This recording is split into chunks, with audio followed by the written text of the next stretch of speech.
First item is roll call. Councilor Jaramillo, are you present? I am present. Councilor Holly, are you present? Present.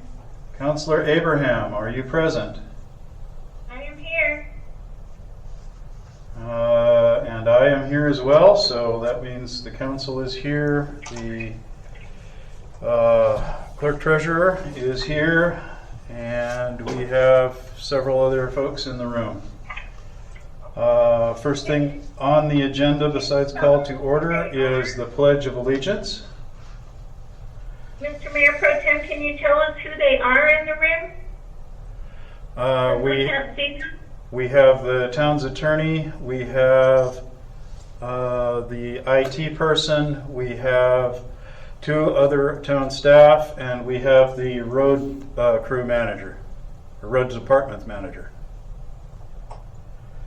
Okay. This is the call to order. Yes, and the next thing is the Pledge of Allegiance. Okay. I pledge allegiance to the flag of the United States of America and to the republic for which it stands, one nation, under God, indivisible, with liberty and justice for all. I salute the flag of the state of New Mexico and the Zia symbol of perfect friendship among united cultures. United Cultures.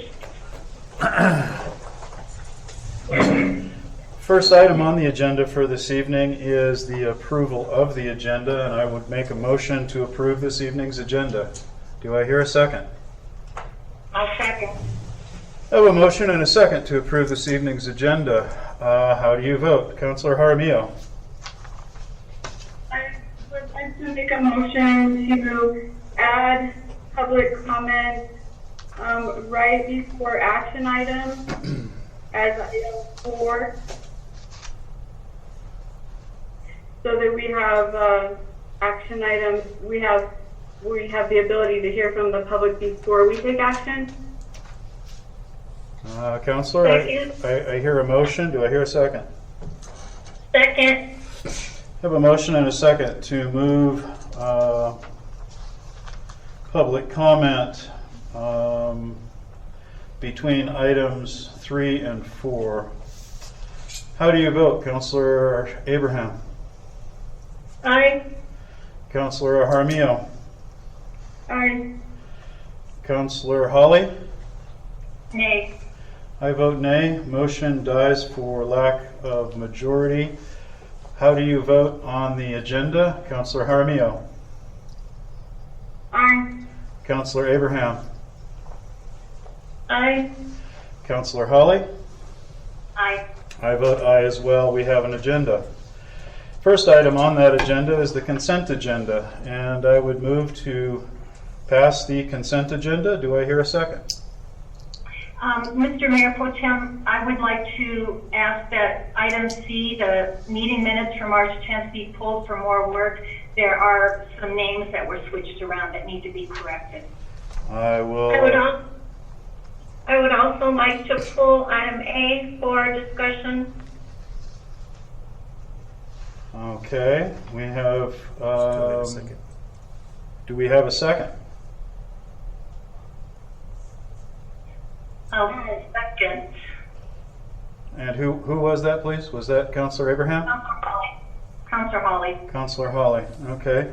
So we have a motion and a second for approval of the consent agenda, removing items A and C. How do you vote, Councilor Holly? Aye. And Councilor Jaramillo? Aye. And Councilor Abraham? Aye. I vote aye as well. Discussion on item A. I would like to permanently remove item A as an illegal meeting. Is that a motion, Councilor? Yes. Do I hear a second? I will second. I have a motion and a second to permanently remove the meeting minutes for November 2nd. I believe that's a violation of the OMA. I would ask the town's attorney to give her thoughts on that, if she would, please. Good evening. I would just comment the same that I did 2 weeks ago about this issue. The Open Meetings Act requires that minutes be produced and published for the public to review from a meeting, and your objections to that meeting are noted in the minutes, and I would encourage everyone to pass those minutes for that reason. So, points of order, Mayor Pro Tem. Go right ahead, Counselor. I believe that was Ms. Nixon who was speaking. Yes, correct. You introduced her as the town attorney, but she is not. She represents the town. Yes, she does. Well, actually, it's against her rules of ethics to represent. Counselor, I'll call for a point of order. We're discussing the meeting minutes of November 2nd, Counselor, and I would appreciate it if you would keep to the topic. The town's attorney is here to give us, all of us, advice on our decisions, and I asked for that advice, and I would suggest that you heed that advice. But if you choose not to, that is your, that's your prerogative. This is actually a point of order. Counselor, I would warn you that I called a point of order with your discussion. We are discussing the meeting minutes for November 2nd, 2020. Not the counselor, not the town's attorney. I would direct you to make your comments against the item on the agenda, please. With the point of order, the attorney that you introduced is conflicted and cannot represent both. Both. Mr. Mayor, also point of order, I also have conflict with Ms. Nixon being our town attorney, as she seems to be adverse to half of the town governing body. I would like to request that we have someone neutral if they're going to claim to represent the town of Edgewood. Counselor Abraham, you have made a motion. There is now a second. We are now in discussion on that motion. We are not discussing the town's attorney. I would direct you to focus on the item on the agenda. Thank you. We do need to vote on your decline of the points of orders. That's something that we do need to vote on. Counselor Jaramillo, you've made your point. What else can we do here? Well, so are you saying your ruling is that my point of order is not granted? Counselor, you are allowed to speak, but your topic is not on the agenda. Right, but this is point of order. This is something about something that's illegal and unethical. Well, all right, go right ahead. Have your say. So it is against the NLRA rules for an attorney who has been adverse to then represent the party. So in other words, if she has been representing Counselor Abrams and Counselor Hawley, she cannot, adverse to Jaramillo and Abraham, she cannot then claim to represent the entire governing body. That is against the rules. She's not allowed to do that. She knows that. If I need to pull up the statute, I can. Well, not statute, but the NMRA. Is there anything else, Counselor? I would like to hear from Ms. Nixon as to what is her response to Counselor Jaramillo's accusation about being unethically representing the town of Edgewood. It is not a And you need to violation. speak up because we can't hear you very well. It is not a violation of the professional rules of conduct for me to represent the town of Edgewood. The reason being is that Councillor Hawley and Mayor Pro Tem Abrams were sued in their official capacities. That is the capacity in which I represented them in the lawsuit that Counselor Jaramillo and Counselor Abraham filed in their private capacities against two individuals in their public capacities and the governing body for the town of Edgewood. And if I could just respond to that, I'll read the rule 16-107, conflict of interest, current clients. It says representation involving concurrent conflict of interest. A lawyer shall not represent a client if the representation involves a concurrent conflict of interest. A concurrent conflict of interest exists if the representation of one client will be directly adverse to another client. So since you have Counselor already Jaramillo, I understand that. adverse interests against us in the hearing and representing and advocating for Abrams and Hawley, it's inappropriate for you to claim that you represent the entire governing body.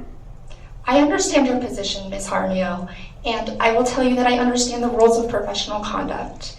I do not represent either yourself or Counselor Abraham in their personal capacities. I never have, and therefore there is not a concurrent conflict of interest. I represent the governing body for the town of Edgewood and the members thereof in their official capacities in which the lawsuit against them was brought. Okay, actually, the lawsuit did state that this was in their personal capacities as well. So it is official capacity and personal capacity both.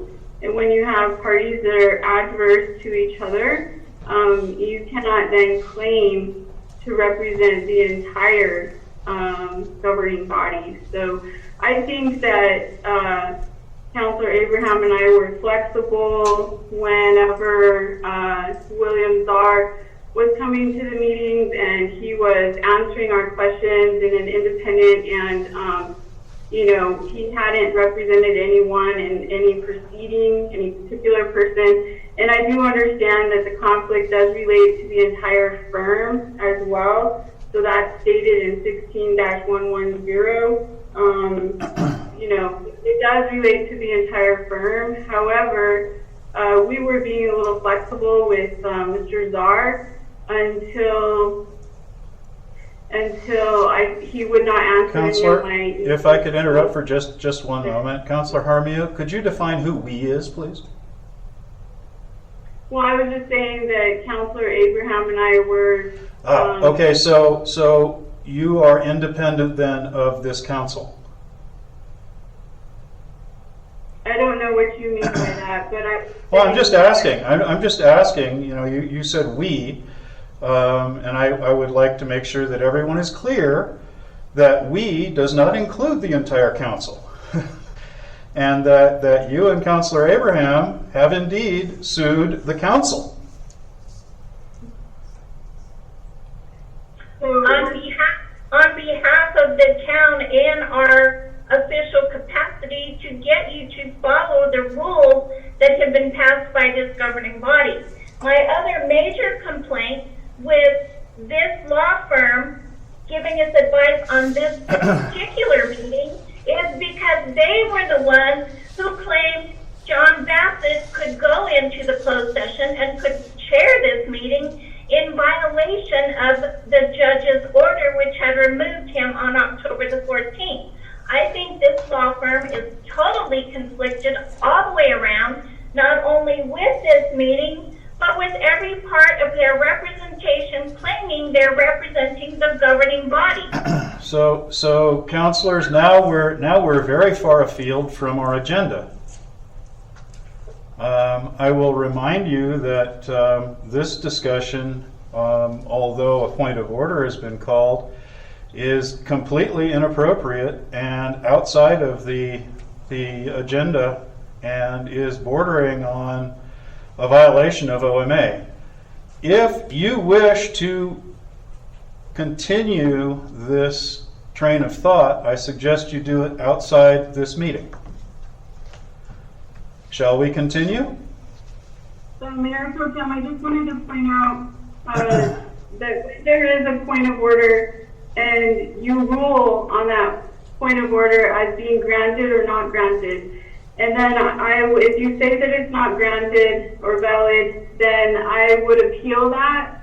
And according to Robert's Rules of Order, then we vote on my appeal to your ruling. I let you speak, Counselor. You've had your point of order. Have you made your point? Yes, I did. So then now So- I'm saying it's time for your ruling, and then I have the opportunity to appeal. Well, I think this discussion is out of place in our meeting this evening. Okay, well, I would like to appeal your decision. So we just need to vote on that. Okay. What are we voting on, Counselor? Do you have a motion? Do you have anything we're voting on in particular? Yes, the point of order is that Ms. Nixon is conflicted from representing the entire governing body at this meeting, or ever. Okay. And Second. I hear a second. And Counselor Abraham, how do you vote? Aye. Counselor Jaramillo? Aye. Counselor Holly? Nay. I vote nay as well. Your motion and point of order dies for lack of a majority. Now, we were talking about the council meeting minutes from November 2nd, and we had a motion and a second to remove them from the agenda permanently. How do you vote, Counselor Jaramillo? So the motion was to remove the council meeting minutes for November 2nd, 2020 permanently. And the second, I vote aye. Counselor Abraham? Aye. Counselor Holly? Nay. I vote nay as well. The motion to remove them permanently dies for lack of a majority. Item C, council meeting minutes for March 10th. I believe, Counselor Holly, you wish to have these pulled for further editing? That's correct. Do we need a motion and second to do that, or shall we continue? We can continue. The next item on the agenda is a presentation from our bond council on town bonding capacity. And I will hand this over then to Regina of Capital Markets, RBC.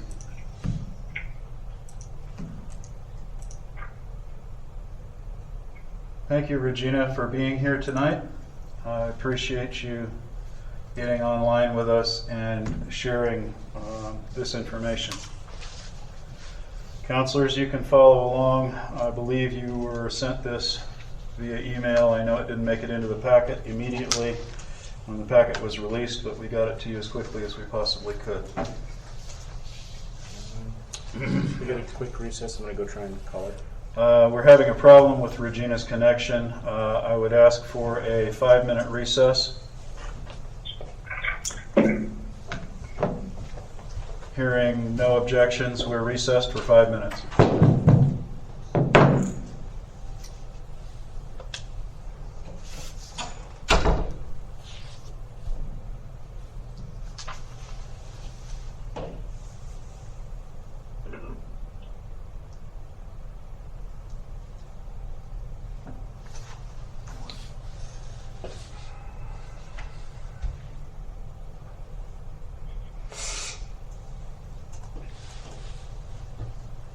Hello?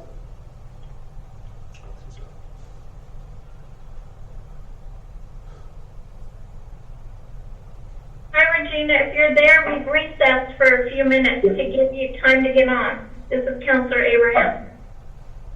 Oh, Councilor Abraham, could you guys hear me okay right now? I hear you right now, yes. Okay, wonderful.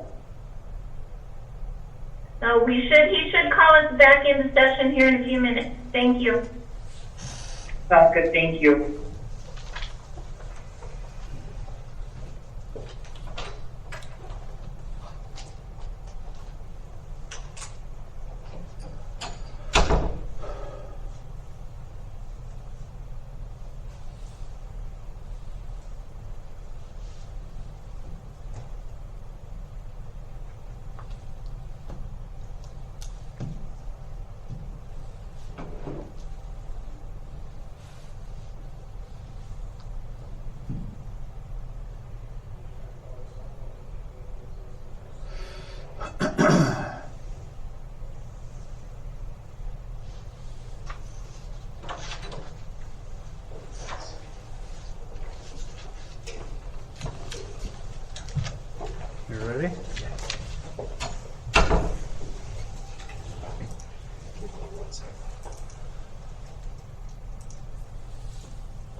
Okay, everyone. It looks like we've got Regina back where we can hear her. Hopefully, we can also see her presentation. I would call the meeting back to order. And we are now on item 3, a presentation from our bond counsel, RBC Capital Markets. Regina? Good evening, everyone. Regina Geithner with RBC Capital Markets. Your municipal advisor also have here on the line Keely Weimer-Skirsch with our office as well. So I know you have received the presentation. I will go over some of the capacity information tonight and also some of the information relating to your GRC and opportunity for refinancing one of your outstanding loans. Please do feel free to stop me at any time with questions. So on page 2 of the book you have received is the history of your assessed valuation. As you can see, the town has seen a very rapid growth over the last few years in its assessed value, with your 5-year average growth being 4% and 10-year average growth rate being 3%. We are still yet to obviously assess if there has been any effect from the pandemic on your assessed valuation. We receive those values hopefully by the end of June to see if there have been any taxpayers that came off the rolls from both the Leo County, Johnson County, and the annexed territories here. And also on the same page, you can see the analysis of your bonding capacity without and with the annexation. So currently, town has $2.8 million in a GO debt outstanding, and that brings your remaining capacity without the annexed territory to $2.2 million, and your capacity with annexed territories to $3.7 million.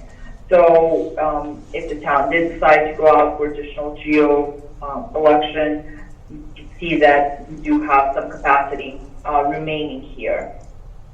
And if we go to the next slide, just a representation of the history of your tax rate. So we as municipal advisors typically work with the Finance Administration in the September time frame to set the debt service rate for the town for the upcoming tax year. So you can see over the past few years, the tax rates have remained stable for the GO debt at about $2.24. And if you go to the next page, this is just a summary of your currently outstanding general obligation debt. You had a successful bond election in 2014 for $3.6 million, and the full amount was privately placed through New Mexico Finance Authority in that same year. As I mentioned previously, you have $2.8 million still remaining in this debt outstanding. So also on the same page is we have provided just an analysis of your assessed valuation and anticipated mill levy. Just we're obviously as I mentioned, still to see if there have been any effects from the pandemic, but we assume the valuation growth rate of 2% and an average tax collection rate of 98% across all counties. So with that, you can see that given the fact that your debt service is pretty level over the remaining life of the borrowing, your tax rate will remain pretty stable, with gradually declining towards the maturity of the debt by 2034. These bonds will be callable starting in 2024. At that point, we'll evaluate them to see if they can be refinanced to generate any interest savings for the town. And if you go to page 5, so we have done some analysis on the capacity for your general obligation bond if the town were to decide to go out for an election. So maintaining those same assumptions, as I have mentioned, the growth rate in your assessed valuation at 2% and a collection rate of 98%, if the town was to decide to levy a tax rate for the annexed territory, you could go out for an election of approximately 1.25 million, and that would impose additional tax rate of approximately $2.25. So what is the impact for the taxpayers if you have a homeowner with a house with a market value of approximately $100,000? That would mean a tax rate increase of roughly $75 per year for those taxpayers. So, we use an average kind of market rate just for this assumption and a maturity through 2040 as an example. You'd like for us to do an additional analysis and look, at the tax rate increase, let's say, of $3 or $4, we would be happy to run capacity analysis as well here. And I'm just going to pause this for a second to see if you have any questions on this bill debt, and just to step back. Obviously, as you know, in order to issue general obligation bonds, you have to go out and get off.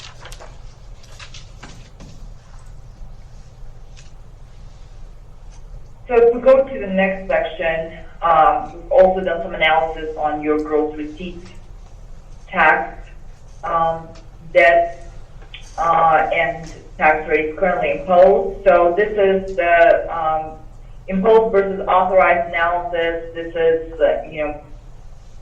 analysis before demarcation, and it shows that all of the rates that have been imposed and includes your taxing authority in total. However, as you know, now things have been earmarked. So if you go to the next page, we base all numbers of the fiscal year revenue. You have received 2.7 million in fiscal year 2020, and your total taxing authority is 2.5%, with having 1.5625 already imposed, and you have some unused authority remaining. With that unused authority, without an election, the town can generate potential additional revenue of $620,000, and if you were to decide for additional election for GOT, you could generate $572,000. So what does this mean, in terms of capacity without an election? So if we go to the next page, if you would decide to impose the additional GOT without an election. So on page 9, you'll see that based off a coverage rate of about 2 times the revenues that you would potentially be collecting, you could issue up to $3.9 million in GRT debt. This assumes that you would be going to New Mexico Finance Authority, so we use their average interest rate plus additional 50 basis points to be conservative, and given the fact that it is GRT debt, New Mexico Finance Authority requires for you to fund the debt reserve fund. So it means that funds available for projects would be estimated about $3.6 million.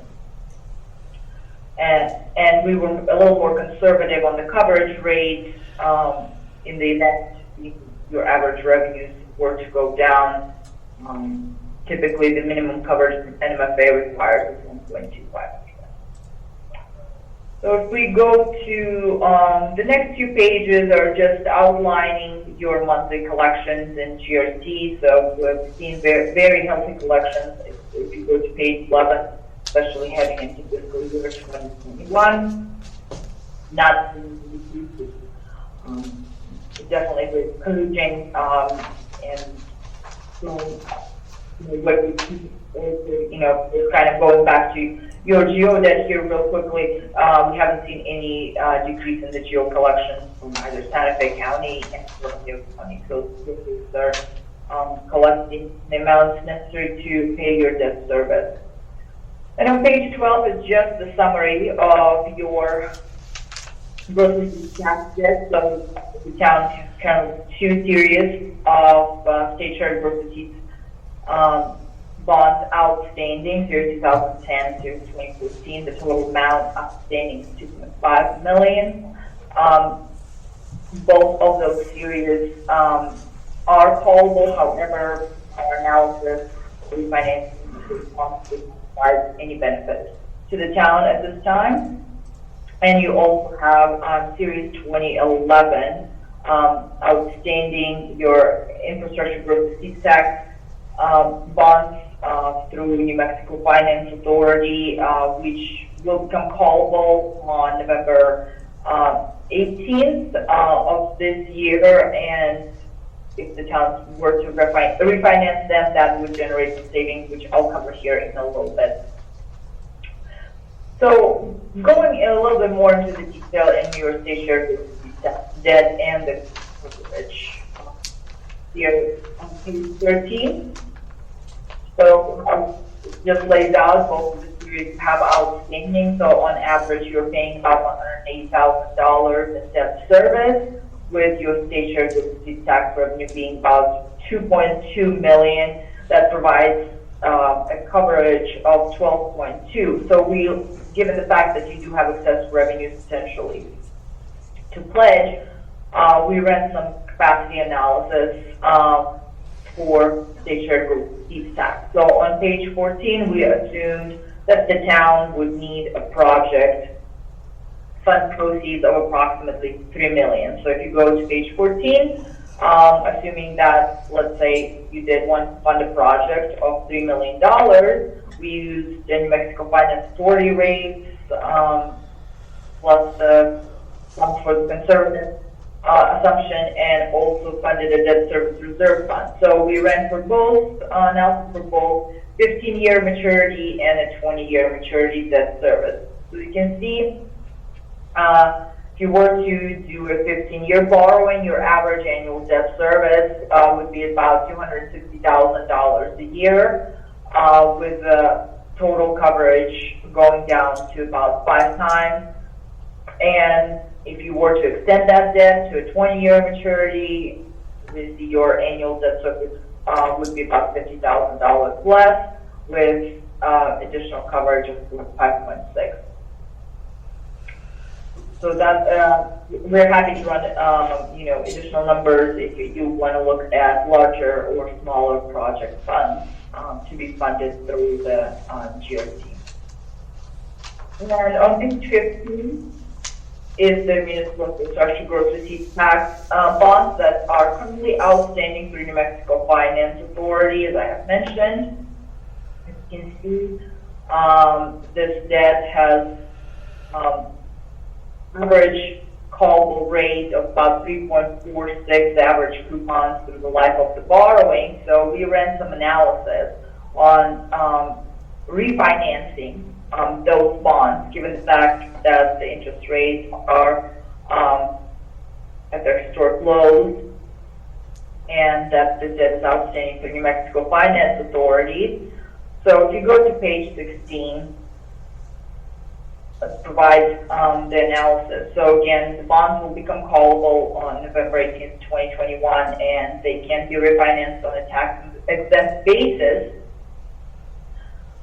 starting in August or even early. New Mexico Finance Authority actually is willing to move the call date for the town if you decided to refinance those bonds earlier, let's say in June or July timeframe or May timeframe.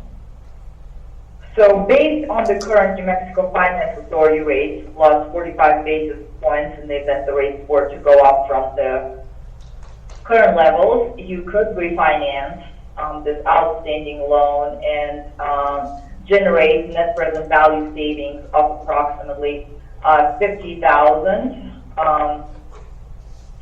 and or 5.34%. So typically, when we recommend for you to refinance the loan, and what is approved by DFA as well, is when the savings are in excess of 3%. At that point, the refinancing is considered to be economically beneficial for the issuers. Now, on page 17, it's just a summary of your utility pledge revenue for your information.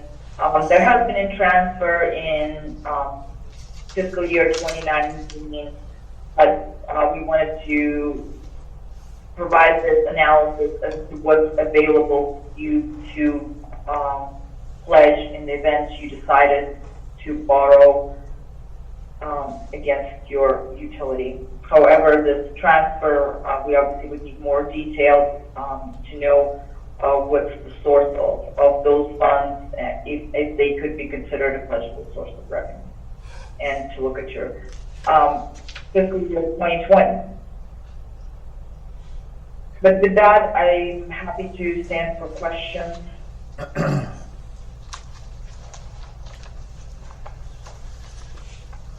So, Regina, the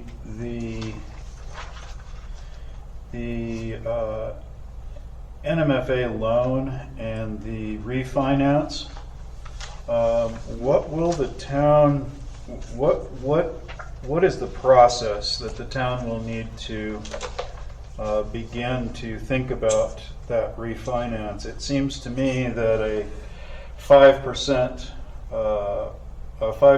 net savings is substantial, and the savings over time looks like it's pretty reasonable, and if the process isn't too cumbersome, perhaps that's something we should consider. Thank you. Yes, that's a great question. So the process would actually be pretty simple. We would submit all the documents on behalf of the town. You would need to retain a legal counsel for this refinancing as well. We work with a number of legal firms here in town that provide the services to issuers in state. And given the fact that the loan is through NMFA and would be refinanced through NMFA, the process would be pretty straightforward. We would submit all the documents, and we would have some resolutions for you to approve. And once New Mexico Finance Authority would approve the loan on their end, let's say if we would be looking at a May meeting, thereafter there would be another ordinance to approve thereafter with final rates, once we set the final rates, and then the loan would close. So we really would be looking at two meetings for you to approve ordinances. Okay, and we would sorry, go ahead. well, I was just going to ask you if you could look into your crystal ball and see if you feel that the interest rates are going to hold until mid-May or June. Well, we're, again, this analysis already provided an additional bump of 45 basis points. So okay, all right. Okay, all right. I understand. Yeah. Okay, 45 basis points. I get it. Okay, thank you. Do we have other questions? Yes, Mayor Pro Tem. I would like to ask a question on the last slide there. I was curious about the pledge utility fees there. I see the revenues and the expenses, and I didn't quite catch what you meant as far as debt capacity with that. So, what the analysis basically provides is what you have available in revenues that could be pledged against your utilities. So, for example, if you have available revenues of, $20,000 annually, let's say you could pledge and borrow with annual debt service of $15,000, which doesn't really provide any meaningful, so to speak, amounts for large projects. But now, what? Sorry, go ahead. I was just wondering what your conclusion was on this one.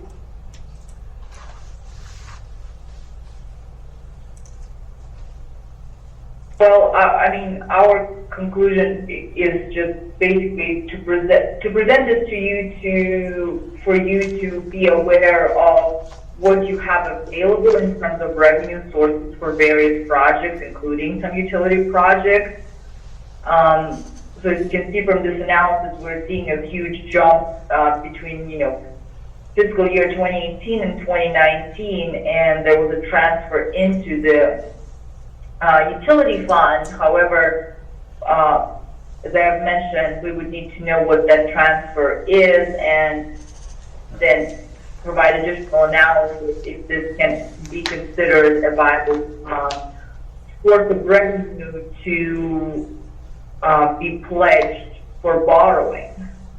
Right. And I'm curious, perhaps the clerk could tell us, I think that we only transfer in just enough to cover the expenses, so I'm not certain that 2019 number is correct, or maybe there's something I'm not aware of. Juan, do you know why that created, sort of a net income there? Usually we don't have that. I'm not certain at this moment, Counselor. Okay. I know that we do the transfer in so that we can cover the expenses, and that's always been Edgewood's strategic plan, is to transfer that out of general fund to cover those expenses. But as you can see in the past, usually it's just enough, right? It's not creating an income.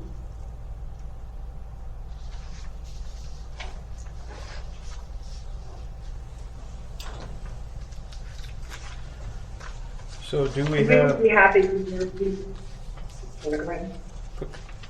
What was that? go ahead. I just was asking what that was. I couldn't hear what somebody said.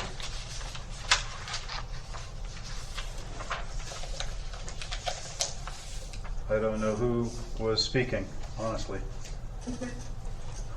Okay. Are there any more questions for Regina?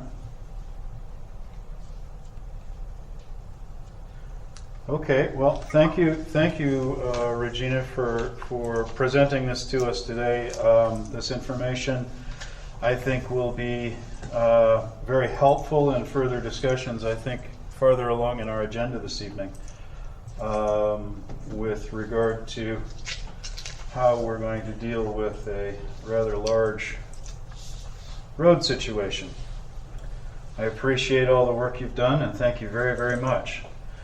If there are any other questions for our bonding agency, please make sure that they're sent through the town clerk.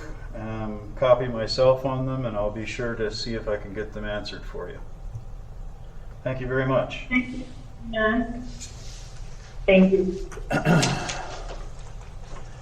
Next on the agenda, action items. Discussion, consideration, and action on creating a focus group of interested citizens to research ways to address fugitive dust on our roads, speed limit modifications, and road priority procedures. I guess I will entertain. I'm not sure if we need to discuss this first or if we need an action, Motion. a motion. Motion and then discussion, I guess. I guess motion and then discussion. Do I hear a motion?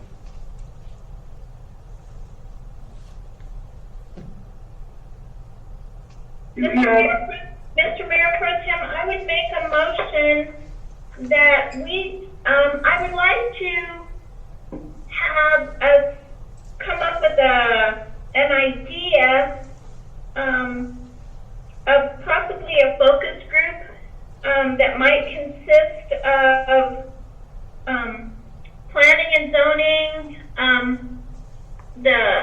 maybe Ms. Mortensen and Tim,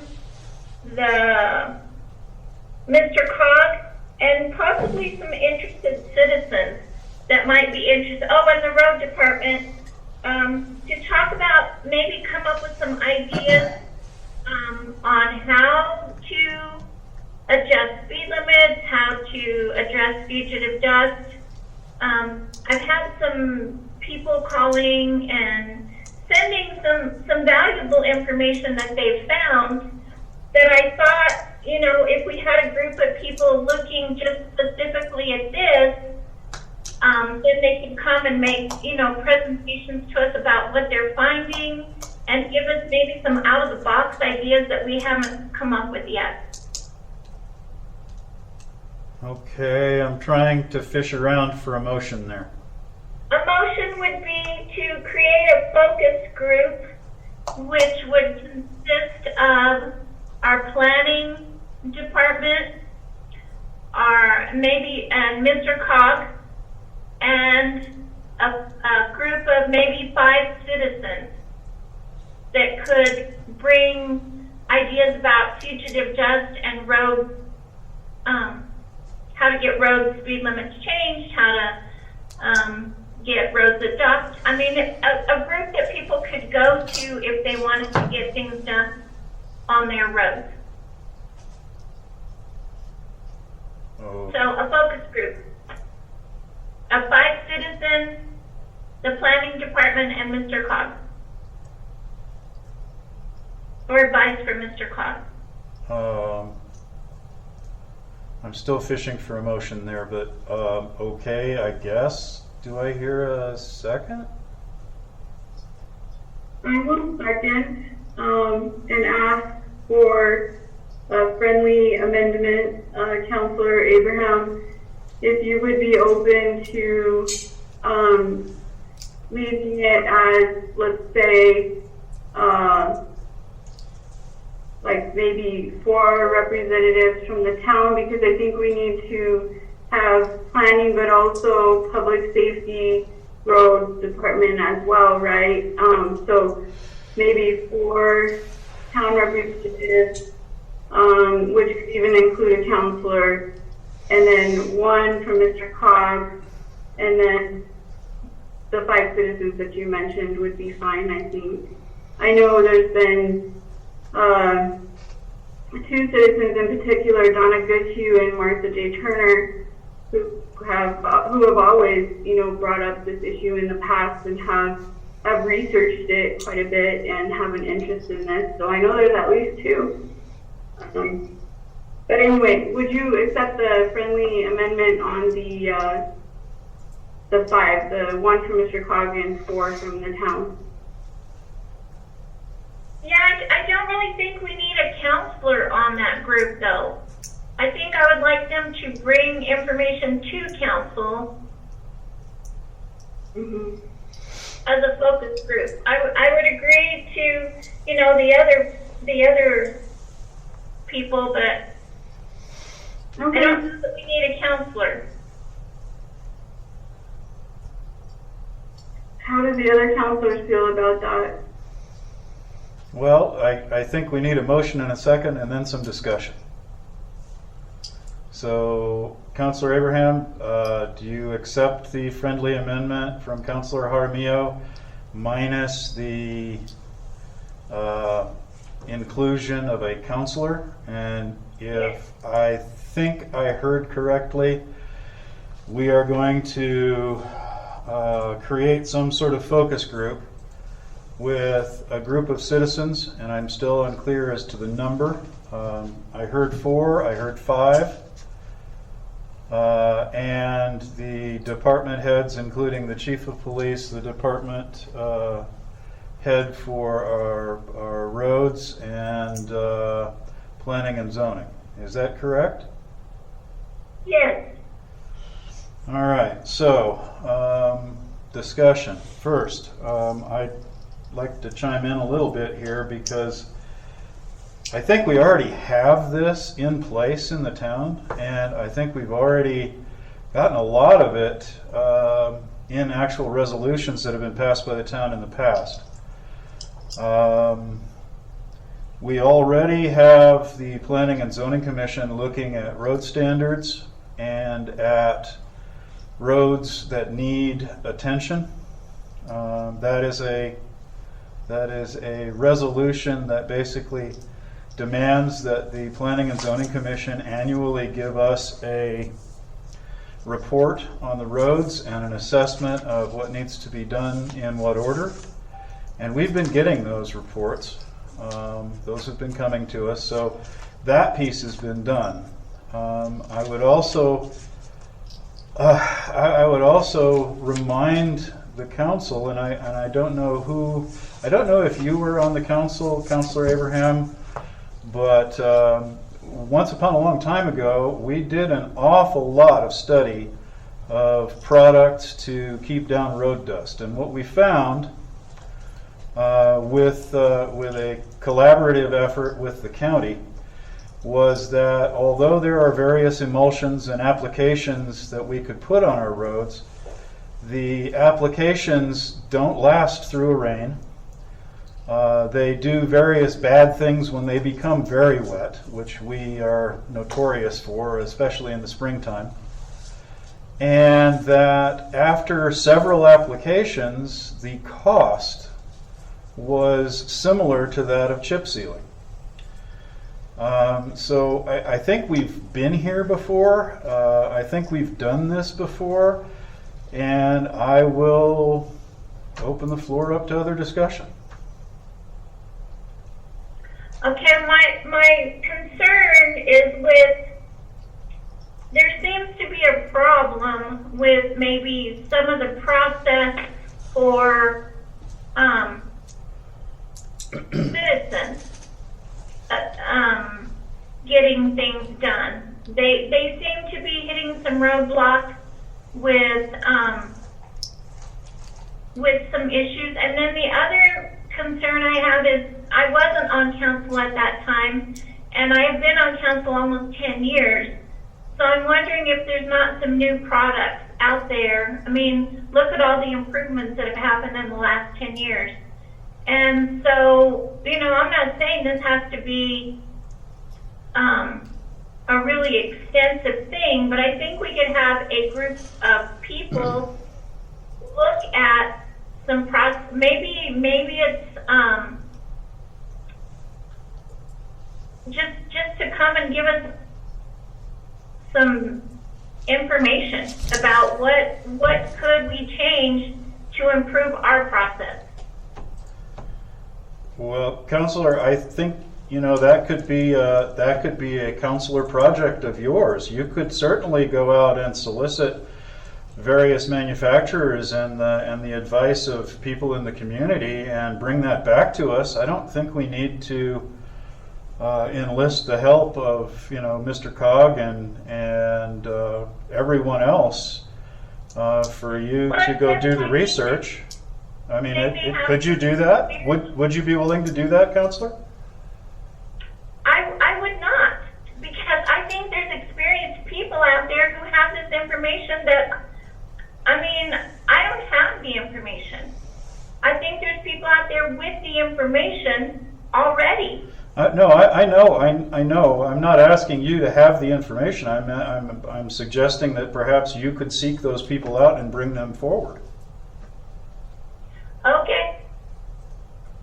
I mean, would you do that? I brought a group forward, and you're kind kind of not wanting my group. So Well, I'm not sure that I'm not sure that a another commissioned group is I'm not asking for a commissioned group. I'm asking for a focus group to look into some ideas and bring them to us as a presentation. well, and as a project, I think you could certainly accomplish that. Do you think so? I probably could. Mr. Mayor Pro Tem, I have some comments. Certainly, Councilor Hawley. You know, in our packet tonight, we were provided a lot of information, and we have just paid for a big study by Bohannon Houston on our roadway conditions. And so they've already been evaluated. And then we've got our Town of Edgewood P&Z Commission, who has just 2 years ago identified the road surfacing priority recommendations. And then there's also in our packet the road adoption process. There's a heck of a lot of information in here. And then, in addition to that, I almost think we're putting the cart before the horse. We're going to have a presentation, a comprehensive discussion on roads and trails later on the agenda. And perhaps we get a lot of our questions answered. You know, we do have a road department supervisor who's got a lot of experience in this area, and it might be a good idea to start with him. Right. Here's my comment to that. Was when I asked for this to be put on the agenda for next meeting, actually, after we had heard all of these things, none of this stuff was scheduled for the agenda. So that's part of the problem is I asked for something and now we're being provided all this information, but I didn't have these reports until I asked for a focus group. So if you would like to table my idea for a while, that is fine. And we will hear from all of the road departments that you brought forth. And we will look at a focus group at another time. So I rescind my motion. Okay. I'd like to make a motion to table this. And to bring it back for consideration, let's say the second meeting in April. I hear a motion. I hear the original motion rescinded. And Yeah, I just want to send it. you do not want it tabled. I do not. Okay, I heard a motion to table. Is there a second? Hearing none, the motion to table dies for lack of a second. And the issue will be brought up at a later date if the councilor so wishes. Next on the agenda is a discussion, consideration, and action with respect to the sale of Old Town Hall by means of a public sale to the highest responsible bidder pursuant to 3-54-1C NMSA 1978, authorizing the terms and conditions for a public sale to be prepared for approval at the next public meeting. Authorizing the Mayor Pro Tem to take the appropriate actions with respect to the current real estate listing consistent with a public sale, which may include the cancellation of such listing and rejection of any offers made outside the bidding process. And I will ask for a motion to approve that we change the way we are going to sell Town Hall and make that by means of a public sale, and authorize the Mayor Pro Tem to take the appropriate actions with respect to the current real estate listing, and which may include the cancellation of the listing and rejection of any offers outstanding. Do I- Mayor Pro Tem, make a motion to table this until we have the chance to hear from the public, because we were not allowed to have public comment before the action items, and I would like to hear their opinion on selling Town Hall or not.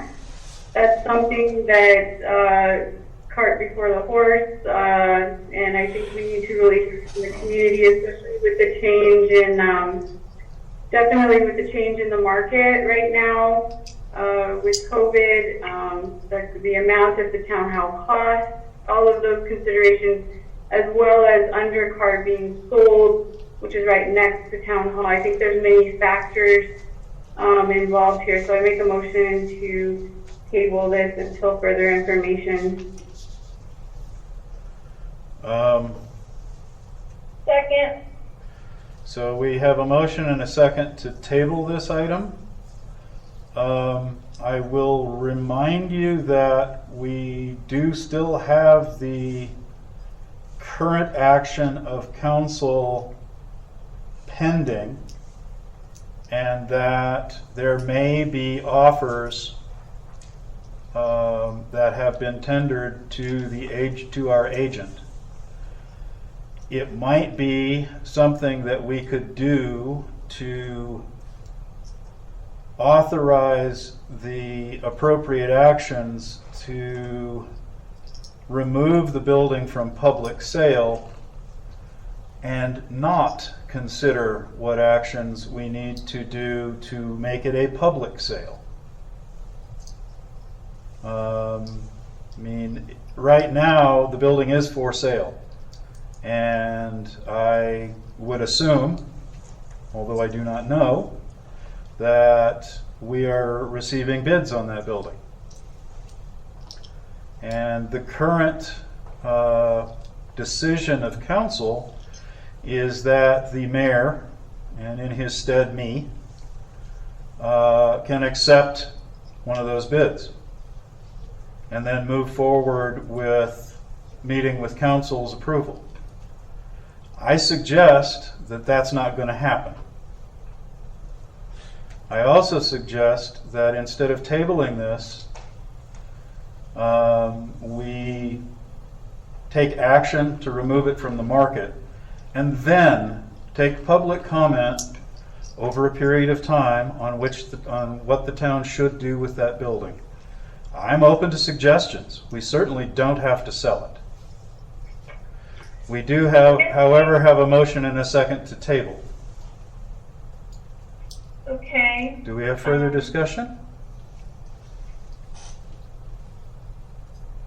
Mr. Mayor Pro Tem, I'm looking back at our last meeting minutes. I thought we had comments on what to do with the sale of public or the town hall at the last meeting.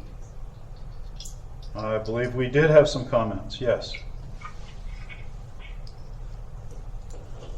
But I'm open to more.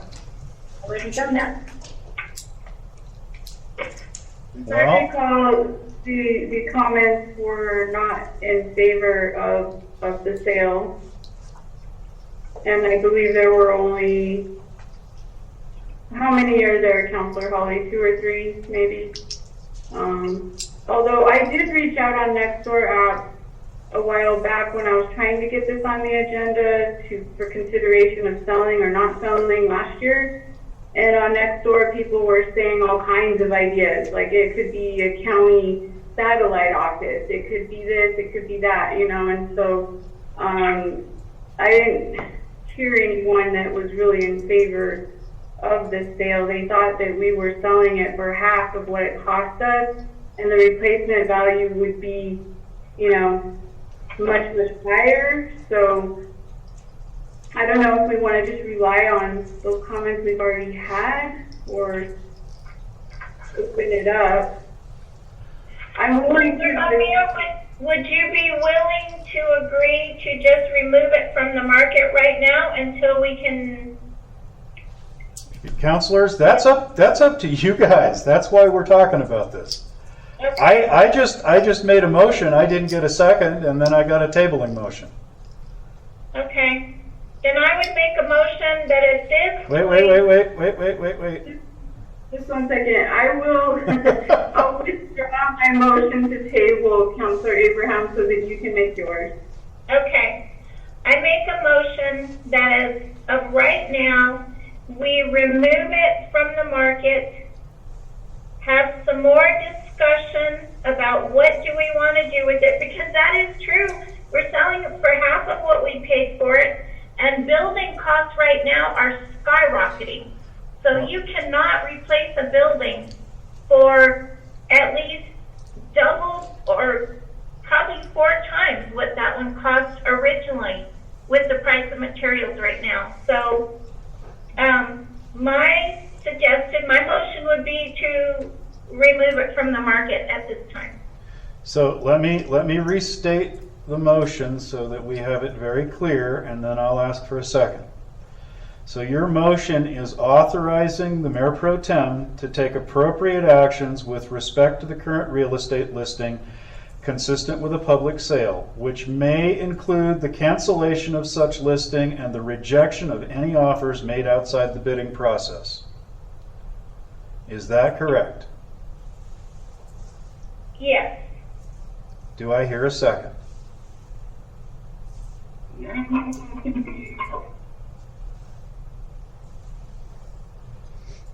Okay, so Councilor Abraham, you're saying that he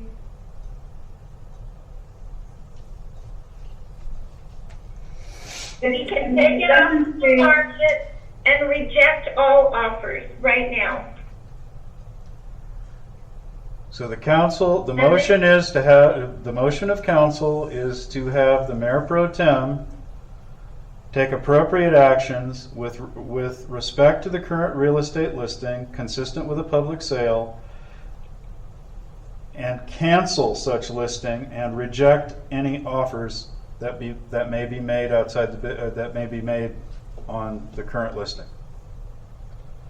I will second that. Okay, we have a motion and a second. Any further discussion? Hearing none. Councilor Jaramillo, how do you vote? Aye. Councilor Holly, how do you vote? Nay. Councilor Abraham, how do you vote? Aye. I vote aye. We'll take this off the market. I think we can discuss things further at some time in the future. Next item, discussion, consideration, and action on the approval to open town hall. Councilor Abraham, I believe this is your topic. Yeah, I just wanted to say, they're opening things up. We're now in a better place than we were. And I would like to, I've had multiple complaints about services not being provided and phones not being answered. And so I would just like to have town hall reopened. And I know that, the libraries in Albuquerque have been open. And so I would like to open town hall and the library to the public again. Okay. So I would make a motion to open town hall to the public. Do I hear a second?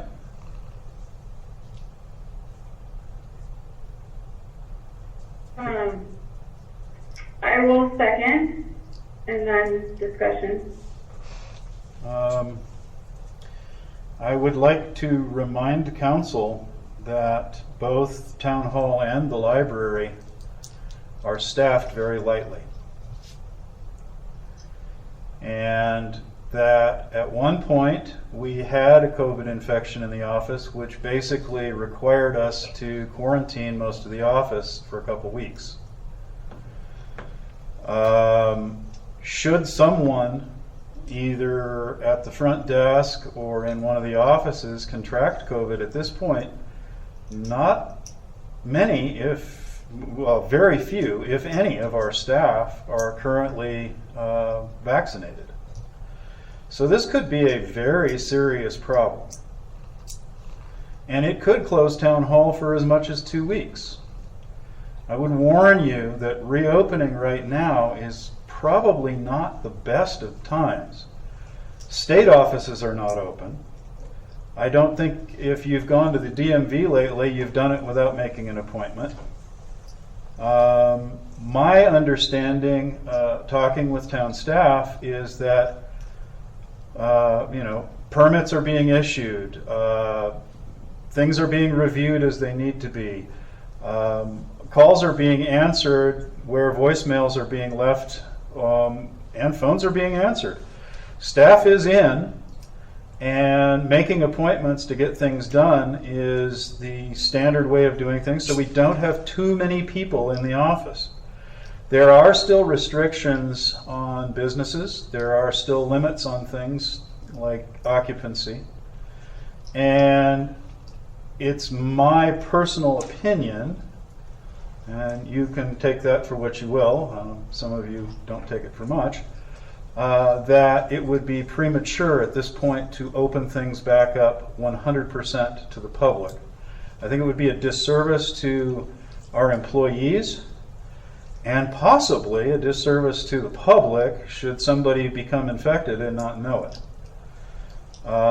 We run a risk doing either, not opening or opening. I would prefer to follow the state office's plan, and I also know that my employer is not planning on opening things back up at all until next fall. That might be an excessive period of time, but I would certainly wait until the preponderance of people in the office have had a chance to get the vaccine if they wish to. And I can certainly monitor that and let this council know when I feel like the percentage in the office that are vaccinated is such that we can open the front doors again and do business without appointments. That's what I have to say about it.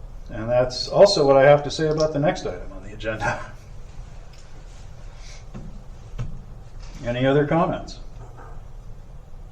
Yes, Mayor Pro Tem, I had checked in with the clerk on this, and he told me that I thought he said that it was pretty much fully staffed and reopened. So that was going to be my discussion point, that what he told me is that everyone is back. So yeah, phones are being answered. There's people in chairs, yes, but we are still taking appointments from the public. The front doors are not wide open.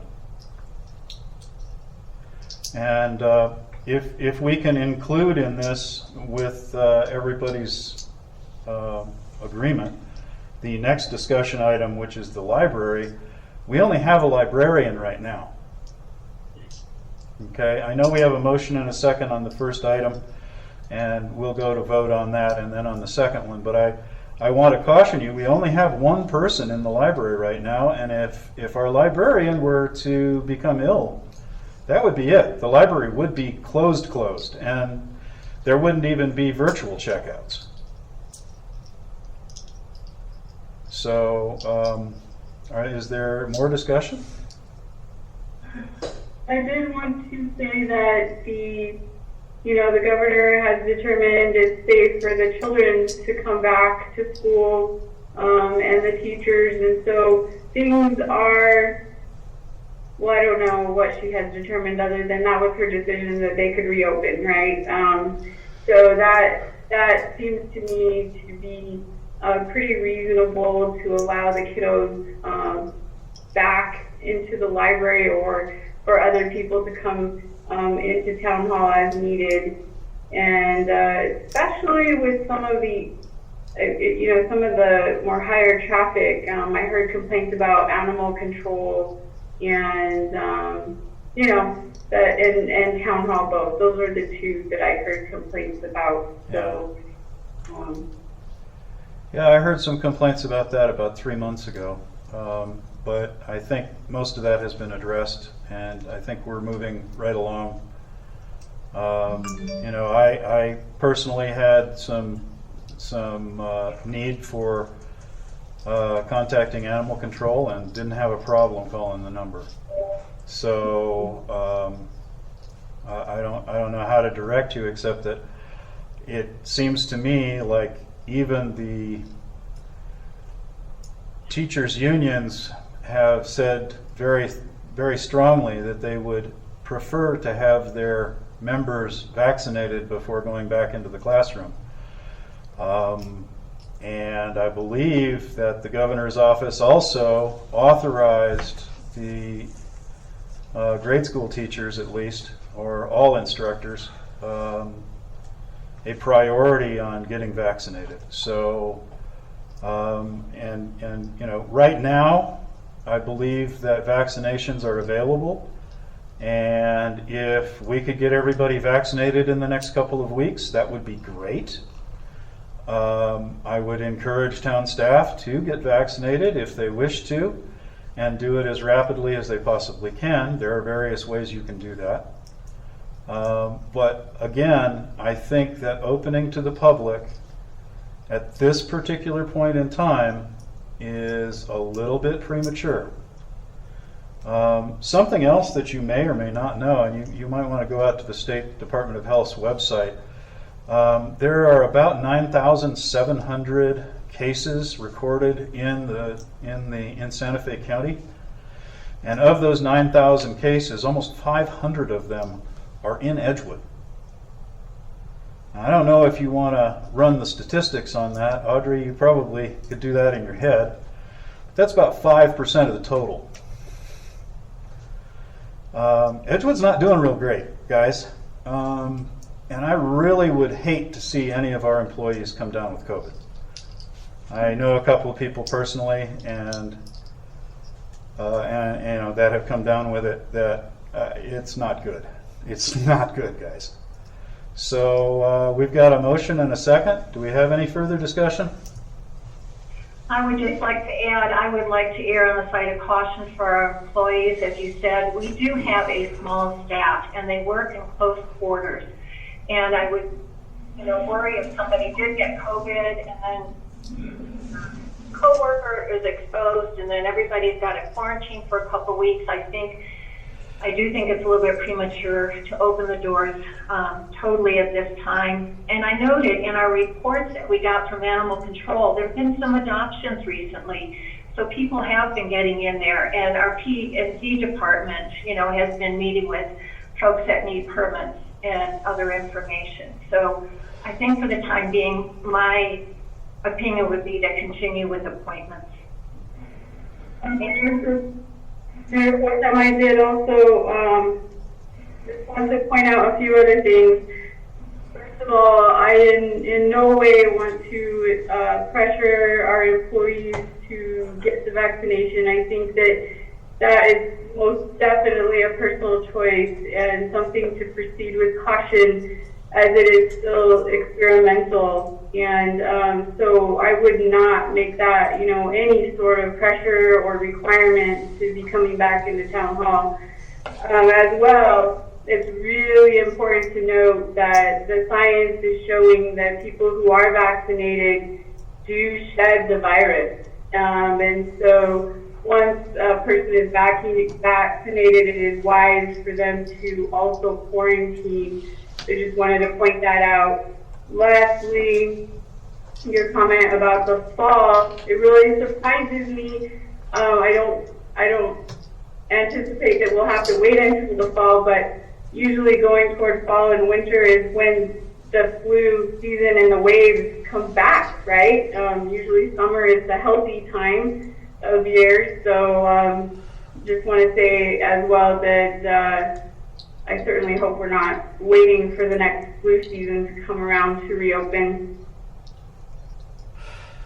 Okay, so we have a motion and a second to open town hall. Councilor Abraham, how do you vote? Aye. Councilor Holly, how do you vote? Nay.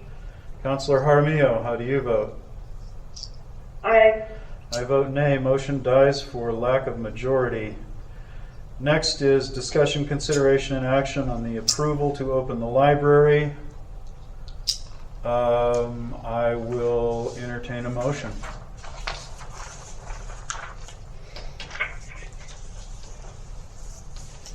I hear no motion. Discussion, consideration, and action dies for lack of a motion. Next is discussion, consideration, action on the financial report for the month of February 2021. Mr. Torres. Yes, Mayor Pro Tem, Council. So there is one thing I do want to draw your attention to. If you would go to the GRT distribution sheet, you'll see on there we have new, I guess it's a new way that the state is doing it. And this is, I believe it's House Bill 497 that passed last year. Mr. Torres, I cannot hear you. Somebody's shuffling papers. Yes, Mayor, Council, can you hear me now?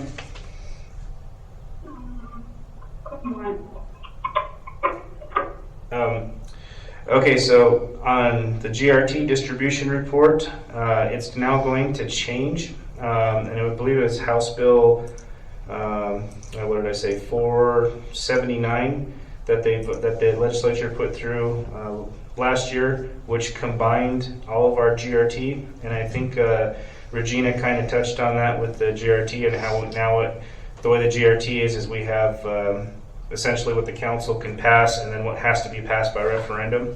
So everything's now been combined. And so you'll notice on this month's report, like the old municipal infrastructure, GRT, and environmental, those numbers are very small.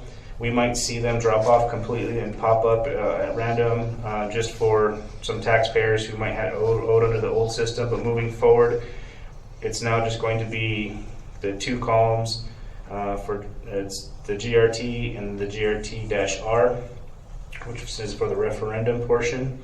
And what we're going to have to do now is kind of go back and take out what we previously earmarked for different things and just pull it out that way.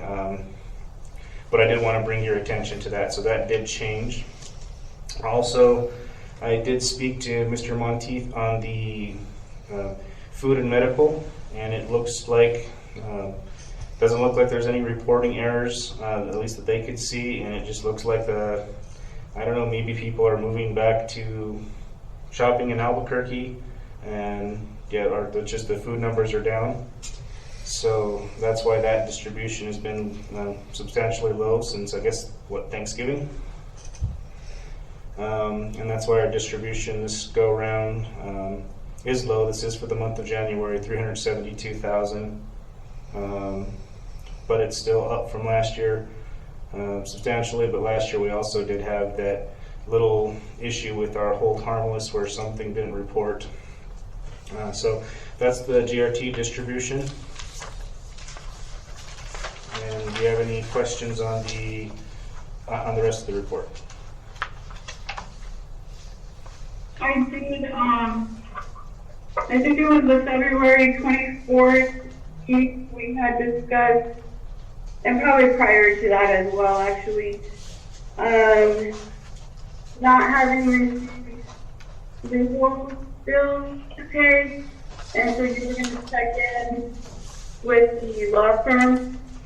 Did you get an answer as to why we have not received bills since August? I have not. And then the plan as of February was that Mayor Pro Tem, you were going to find out an answer on that. Did you find out why we haven't been billed monthly according to their contract? I have had no response. So do we know how much we owe them? I do not. Does that concern you? It does, but without a bill, I don't know a number. So until I have a number, I don't have a number. I can guess, but I'll be wrong. Right. I'm really concerned because of, the months there. There's been so many months passed without, I don't even know how we know we have the budget for their legal fees, because we don't know where we're at on budget as far as that goes. So it's a very serious budget problem here. And as well, those things should be reviewed monthly. Right now, they're in breach of contract. So I think that gives you some leverage to request the invoices, Mr. Mayor Pro Tem. Okay, I'll see what I can do. Thank you. Do we have a motion to approve the financial report for the month of February 2021? Mr. Mayor Pro Tem, I'll make a motion to approve the financial report for the month of February 2021. With discussion, please. Was that a second, Councilor Abraham? It was second with discussion. Okay, go ahead. I have some questions on the Bohannon Houston. We paid them $41,000 for several different things, but one of them was another task order. This one was for $10,000. What are these task orders, and Road standards. why are we doing them? That task order is to put together the road standards that we had requested. Okay. And what about all the wastewater facility improvements? What are those for? That's the screens. Okay. And then I have some questions. Oh, so did we buy new membranes again as well? It looks like there's another $17,000 for membranes. Yes, we did. Okay. And do we now have another full cassette, or is this, I mean, if these all break again, I mean, this is 2 months in a row we've put in cassette membrane. What Mr. Hall was talking about. That's what Mr. Hall was talking about at our previous meeting. Having another set standby ready to drop in should we need to. Okay. We're also looking at the dipping tank, which will allow us to descale them. So that's going to be coming in the future. All right. Okay, those are my questions. So we've got a motion and a second to approve the financial report for the month of February 2021. How do you vote, Councilor Abraham? Aye. Councilor Jaramillo? Aye. Councilor Holly? Aye. And I vote aye. We have a financial report. Discussion items. Okay. I have asked the road department supervisor and the planning and zoning administrator, the maintenance supervisor, who I'm not sure is able to attend this evening. He may be in by phone. And the police chief, who cannot attend this evening, to present to us for discussion with regards to the current status of roads, what the needs are, how we can move forward, etc., etc. And if you hadn't noticed that some of this stuff all fits together, one of the reasons that I had gotten RBC to give us a comprehensive report on our bonding capacity is that the report that we had Bohannon and Houston prepare for us has me quite concerned. If you notice on that report, and I could tell you the page, I could leaf through here, but I won't right now because we'll go back to this. We have some $29 million worth of outstanding road repairs. And that's just to bring things up to fair or good. $29 million is well beyond our bonding capacity. It's well beyond our taxing capacity. It's well beyond the capacity of the GRT income of this town.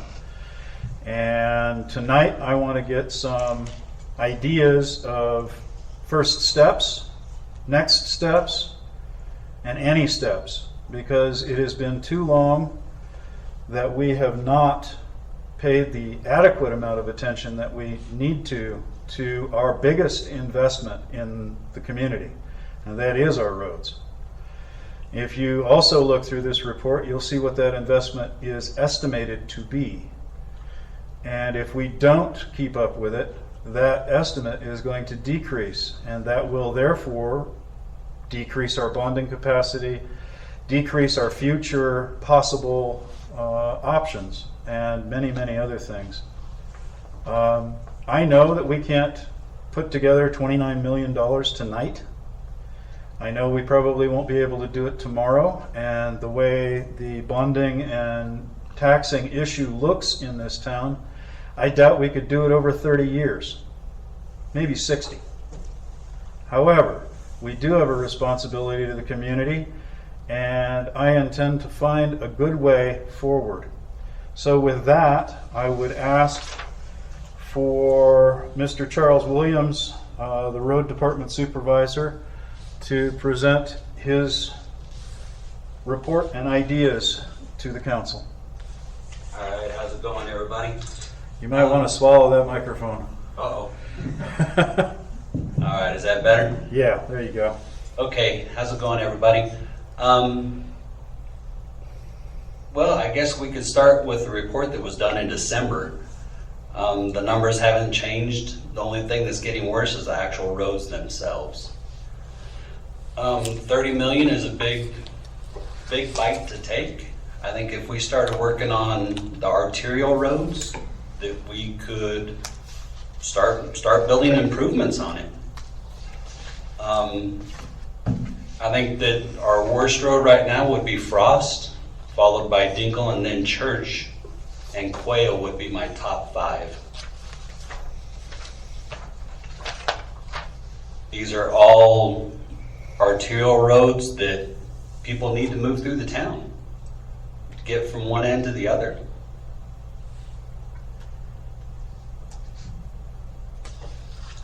As it stands now, I really have no means to maintain these roads. This is all going to have to be contracted out. They're all paved roads. My main concern right now, the only thing that I can do and maintain are all of the gravel roads.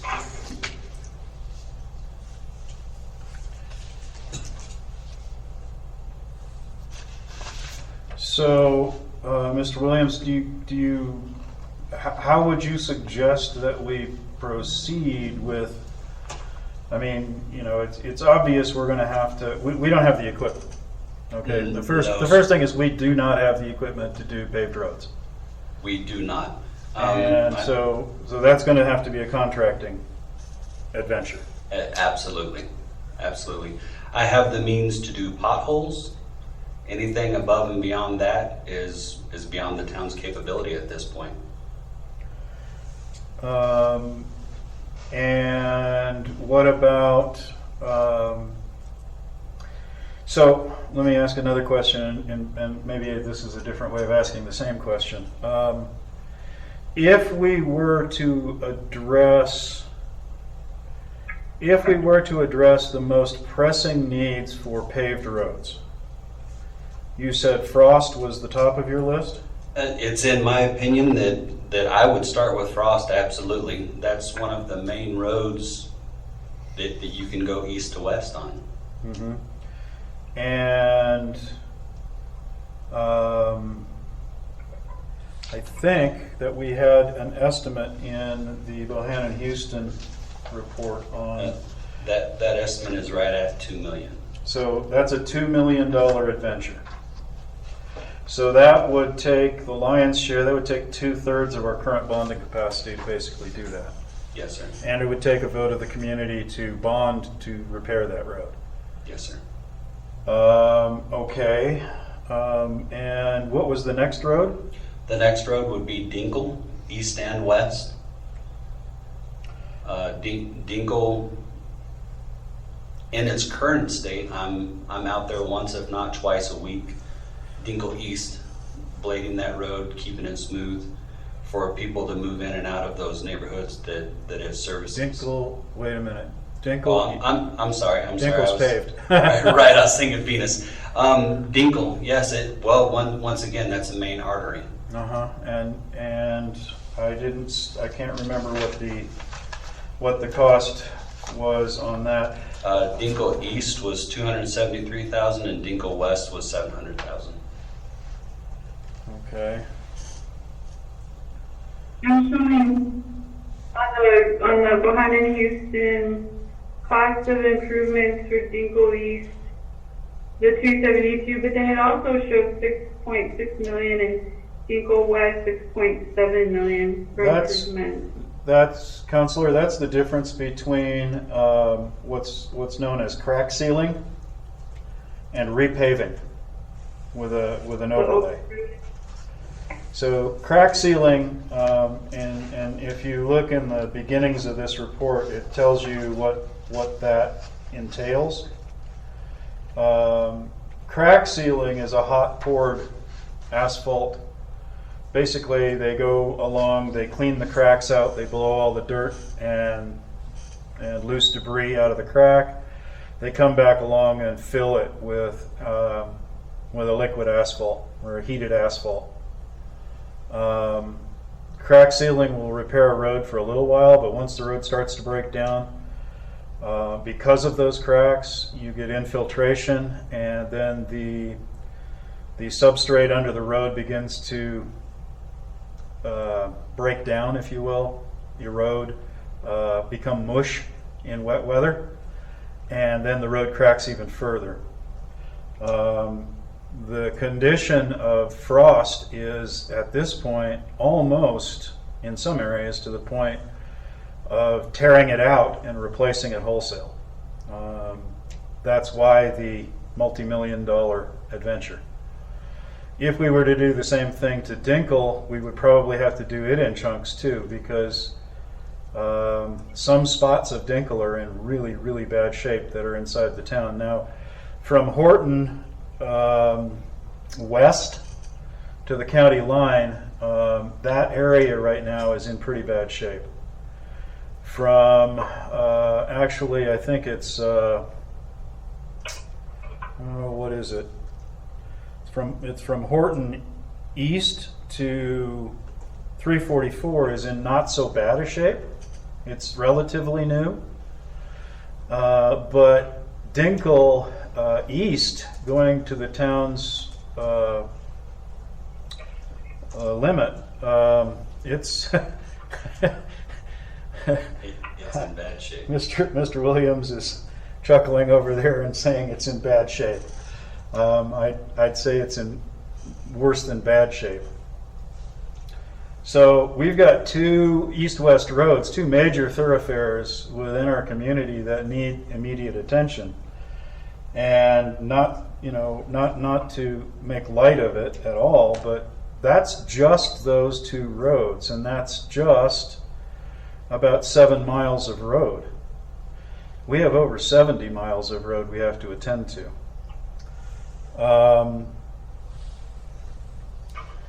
So what else can you tell us, Mr. Williams, with regard to, we've talked a little about our paved roads.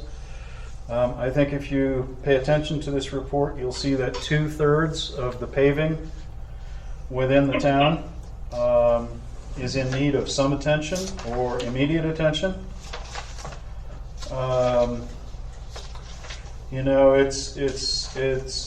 It's going to be incumbent upon the council to fund some portion of getting this attended to and figure out some sort of a regular schedule or some sort of an irregular schedule to meet the needs of the community and bring some of these roadways back up to at least fair condition, I would hope.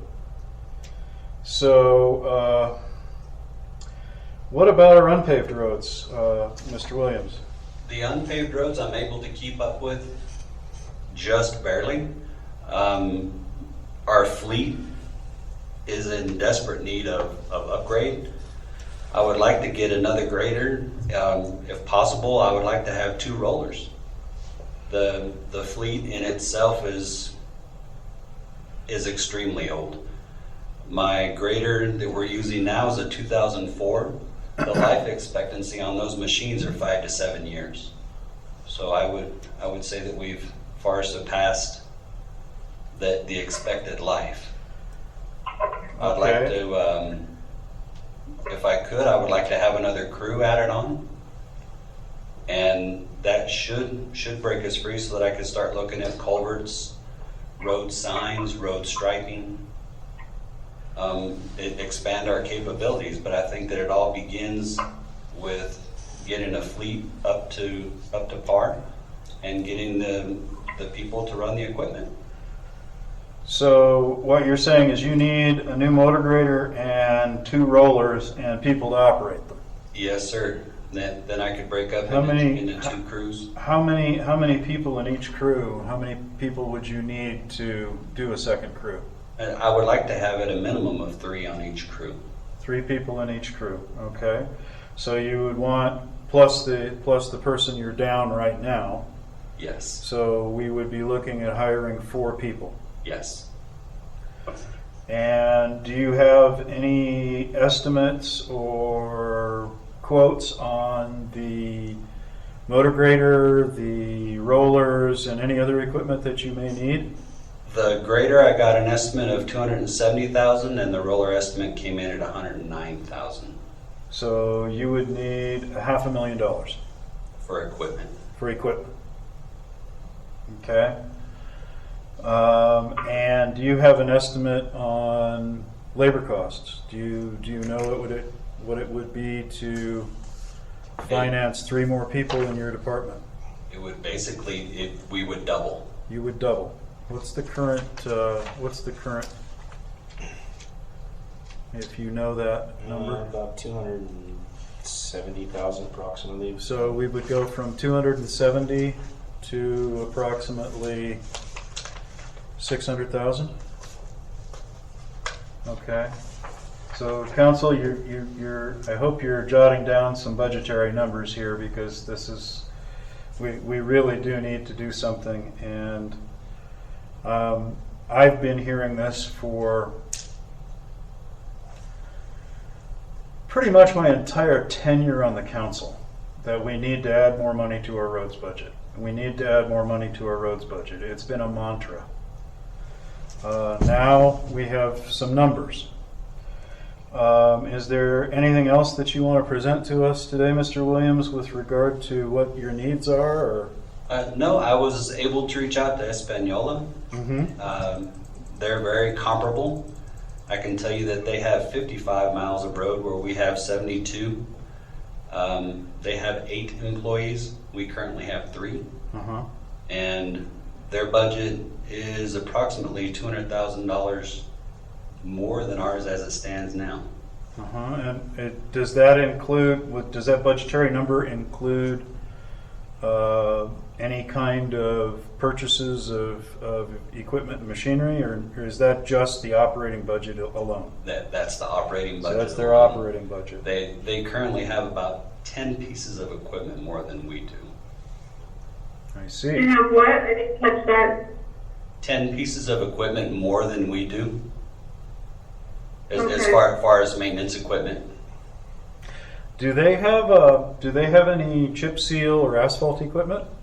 They have a paver, a roller, a skid steer, two street sweepers, a tractor trailer to mobilize all the equipment out. So yes. Okay. Just out of curiosity, have you looked at chip seal equipment? Have you looked at paving equipment? Do you know any ballparks? I mean, obviously that's kind of beyond where we are right now because we don't have a crew for it, but... Correct. I have not started sourcing that equipment out. I think that we really need to start with getting a crew. If you're looking at chip sealing or doing any type of pavement, you're looking at a crew of approximately, I would say, 15 to 20 men, 15 to 20 employees to run that crew. I think it's important to point out that you need to go further than equipment. You're going to have flagging people. You're going to have people bringing in your chip and material. You're going to have people on the ground spreading it. You're going to have guys in the paver or other equipment there on the site. So it goes beyond wanting it and thinking about it. It's a big deal to undertake. Do you think that is a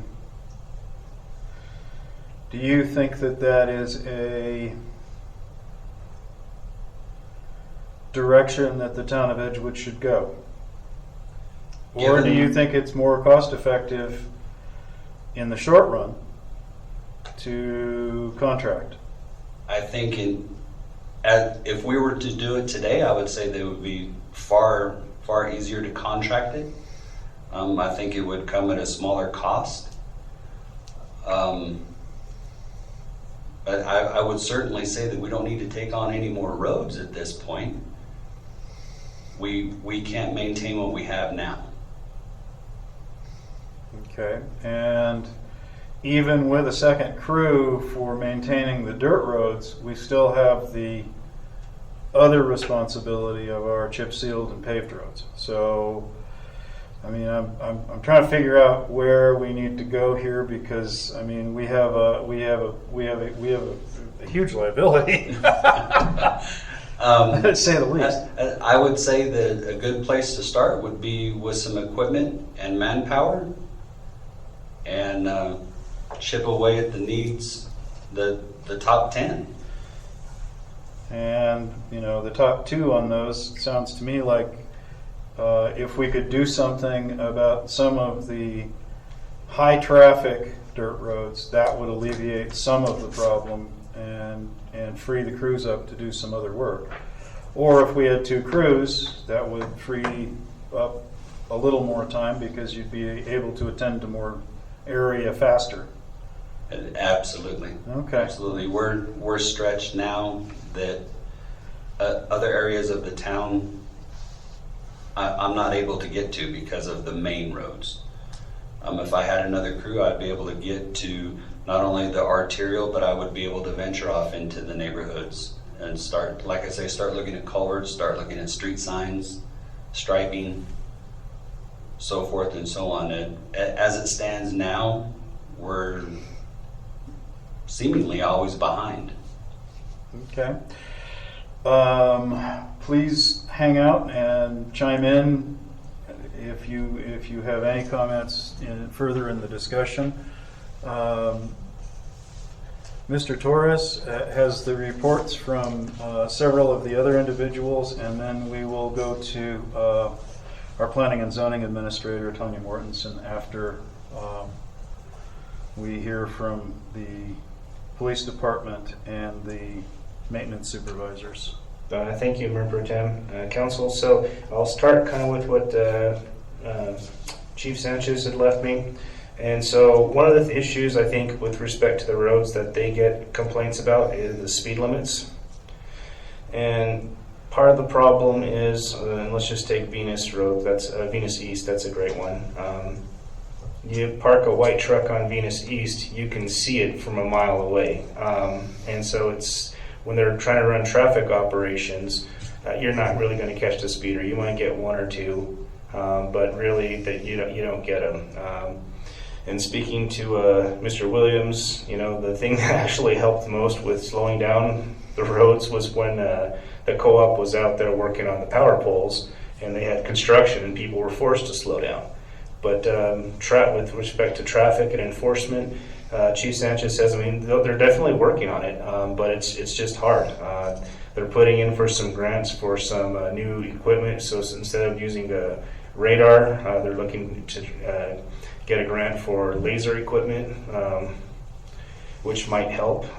He did provide a quote, and we did put that in the packet for a speed trailer, and the packet, I mean, that speed trailer also came with like the counting information and tracking, so we can kind of do studies as well and see where the speeding really is happening, if it's happening.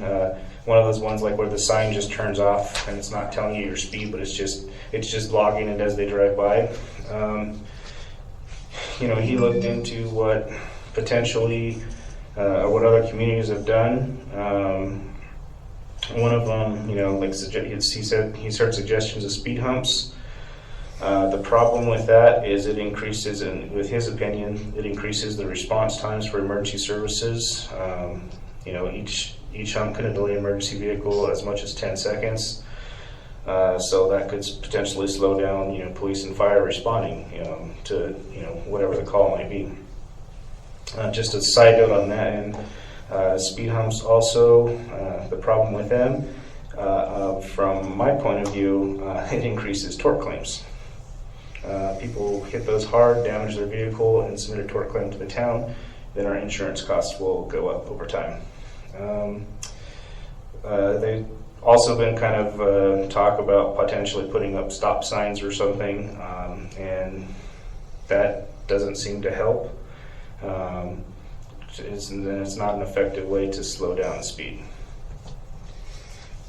That's what Chief left me. What Mr. Solomon had left me, and so he's another key component to our road maintenance, and he's got a couple of things that he's asking for. We did get the new tractor, which is new to us, up and running. It's a used one. And James, he does his best. He'll probably squeeze every useful hour out of it. But mowing in itself is kind of a full-time job, and he has all the facilities. He actually helps with all the maintenance of the vehicles, not just the road fleet, but the entire fleet across all departments. And if we have a decent wet year, he can start on Frost, head south, and by the time he's done, he's got to get back up there. I think we had lots of complaints this past year. We didn't have really the tractor up and running. The Bobcat was kind of in a perpetual state of disrepair, kind of like our former or our auxiliary water truck. It seems like we get it in the shop, get it out, and it breaks down the next time we use it. So he's asking for more equipment, and he would also like someone just to, for the town to hire someone just for the mowing. And in itself, that's a full-time job. We've got people out there. Okay, I think James, he's on the phone now. James, are you there? Yes, I'm here. Okay, yeah, maybe you can speak to that. Sorry, I didn't hear you get on. No, that's all right. Yeah, as far as the mowing goes, we, of course, take care of a lot of roads. We have to mow the unpaved and paved roads, all of them, by the time you start on one end and mow, it's time to turn around and start again. So that is really a full-time job for somebody.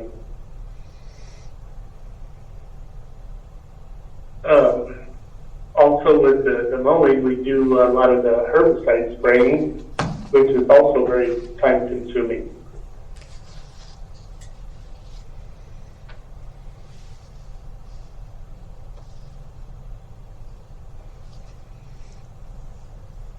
And James, you'd use that on the landscaping and the trails as well, correct? Yeah, landscaping and the trails, both. And James, can you let council know also about just your ability to maintain and work on the trails as well? Sorry, I didn't quite catch that. Can you let council know about your ability to work and maintain the trails, just with all your other job functions? Sure.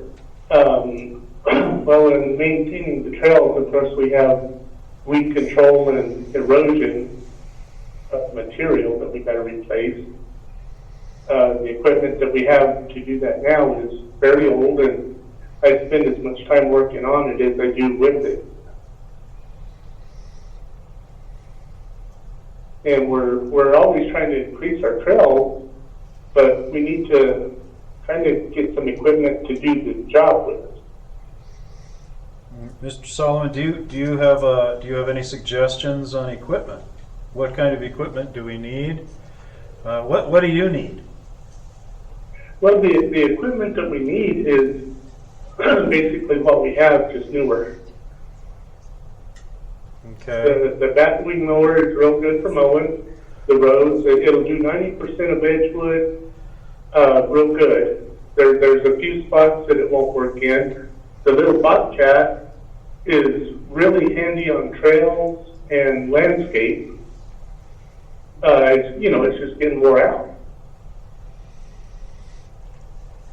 So it sounds like the tractor and batwing mower are in fair shape. Would you say? They're in fair shape. And the Bobcat, not so much. A little less than fair. Yes, sir. Okay. All right. And do you have any? It sounds to me like you also have some labor needs, because it sounds like having to start at one end and work your way back and then back the other direction mowing, that could consume Most definitely. all of your time. I mean, is more hired hands what you need to more adequately do the job? Yes, sir. And of course, if one person is on the tractor mowing, another person could be on the Bobcat or on another piece of equipment doing something else.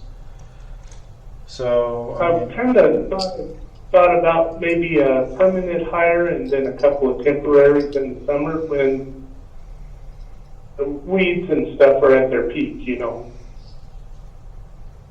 Okay. If you would please get together a proposal for what you need,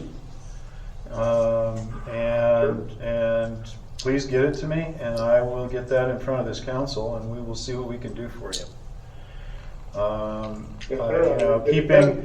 Keeping our roadways looking nice is one part of this, and having the labor and the equipment to do it is kind of necessary. So let me know what you need. I have to commend you on the job that you've been doing. I've personally seen a lot of the work. So yay! Thank you. Thank you. Do you have anything else for us tonight? No, I think that's it. Okay. Okay. So the last person I want to bring to the council tonight for discussion is Tanya Mortensen. Ms. Mortensen? Yes, can you hear me? Yes. Okay, perfect. So my portion of tonight's presentation, I'll be talking about the future of Edgewood and our roads.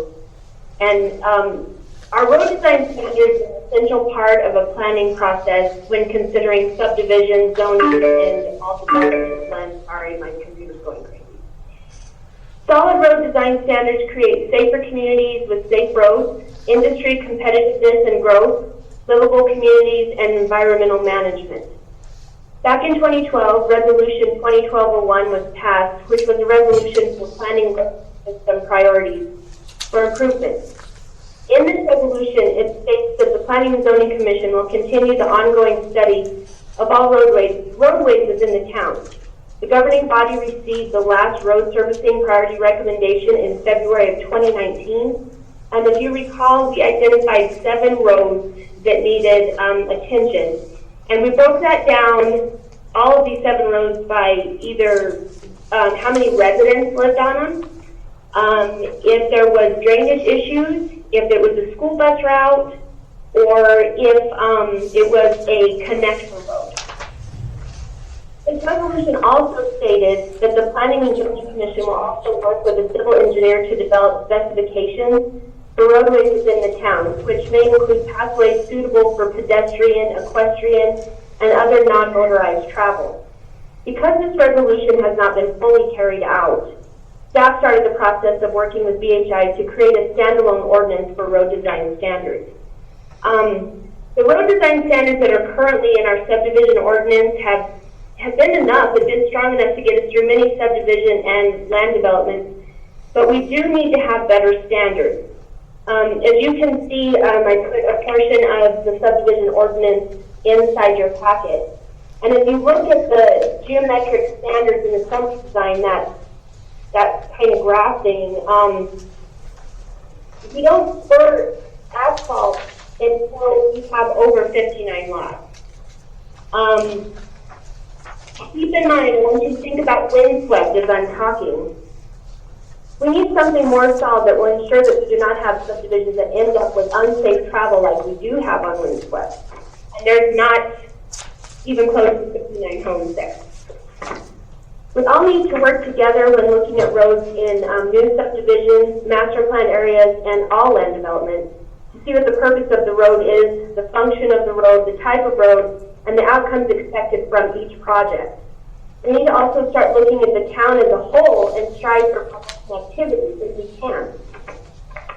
Solid road design standards will not be inexpensive for developers, but we need to ask ourselves, what do we want for this community? Do we want safe, strong development, or do we just want development? Even if it's substandard. Because what we will be hung with years after, like windswept, after the developer has long gone, there will be roads that are falling apart and constituents in a subdivision that are begging for help. I ask you guys that when you have a minute, take a look at our zoning map and look at all of the pink that covers the town. That pink indicates master plan zones. And if you remember, a master plan zone, all zones are permissive in there.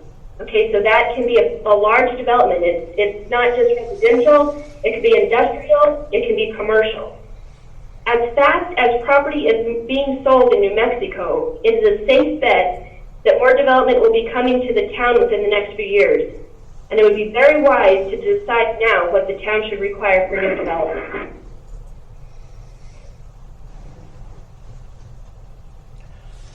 So, Ms. Mortensen, we've got a lot of documents here, including the 2012-01 resolution and the design standards document from our zoning ordinance. Where are we with the design standards for roads and trails right now? I know we've made progress. We've made very good progress. Are we going to have those standards for general approval really soon, I hope? I believe we should have them, I would guess, within the next month. We really went around and around trying to decide, a starting point as far as when it would spur, either chip seal or pave, asphalt. And that's always hard because I know that really gets the development community up in arms. And, we're not at any time trying to make it to where we're not pro-development, because of course we are. But we really need to think about good, solid development. And so we just really gone round and round, but I think we've got a really good starting point, a good jumping off point. And we should be having a draft coming forth soon. Okay.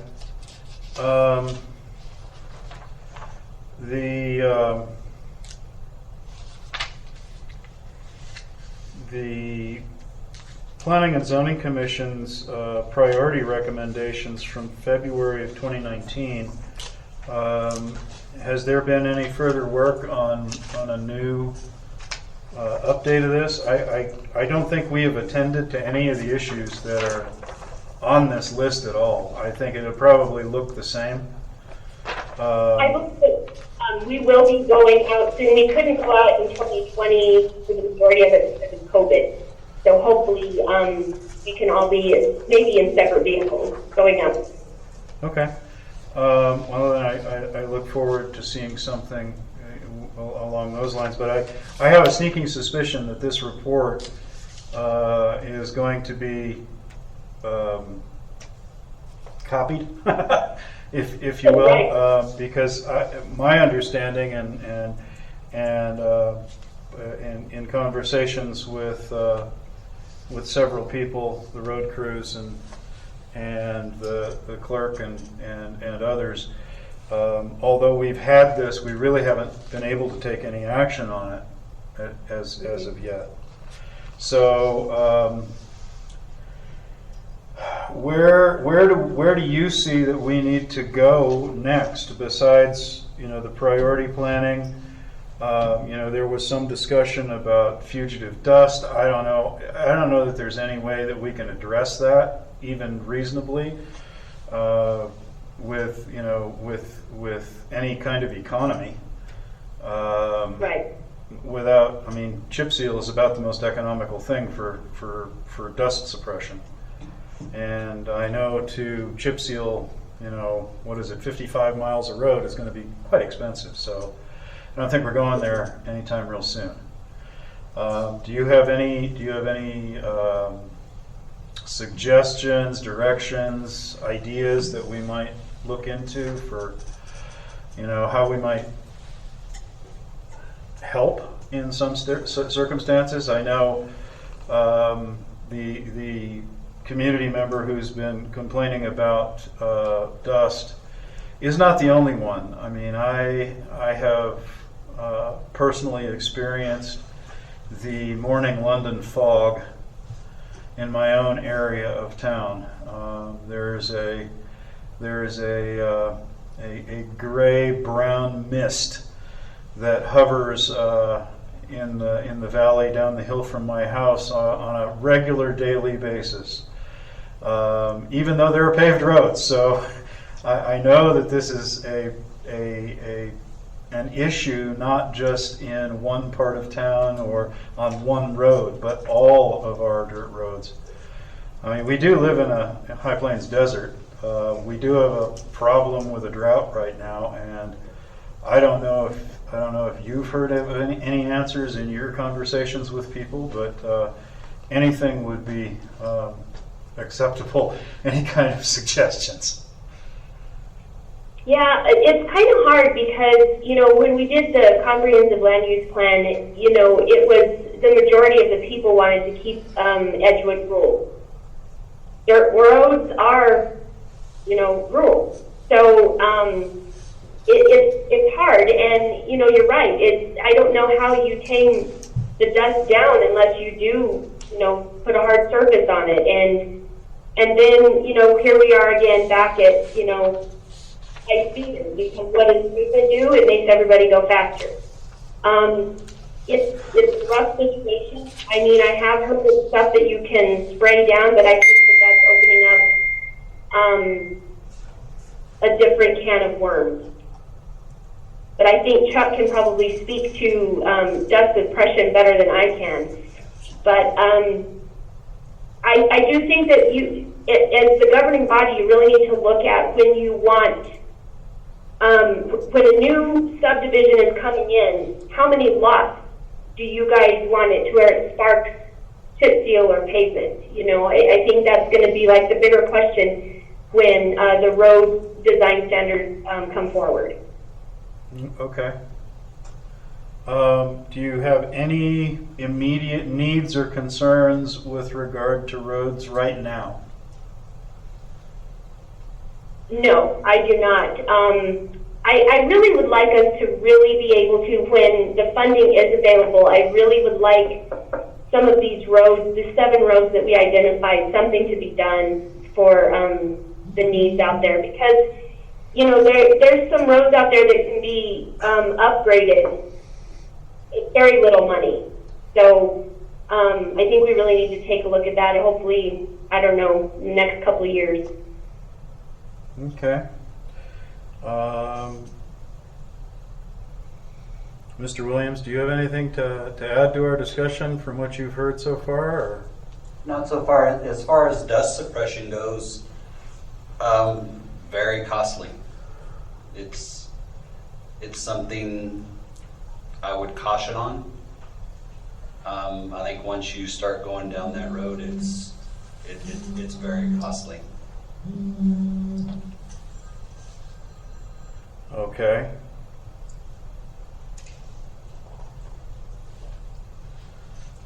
Council, I think you've heard quite a good bit this evening so far. How would you like to proceed on this discussion? We have a great group of things going on with roads, with dollars, with equipment, with standards. I think I've tried to present as broad a picture of our situation with regard to where we're at with our roads as I possibly could. I hope I've done a good job of that so far. And I'll entertain conversation with regard to the road dedication process. I included or had included in the packet this evening a synopsis of the basic principles of easements.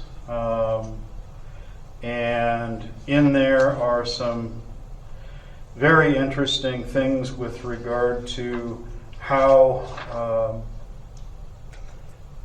roadways are basically dedicated.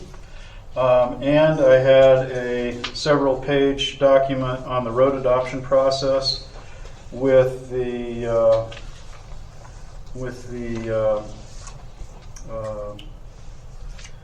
petitioning process attached to it and some of the other information.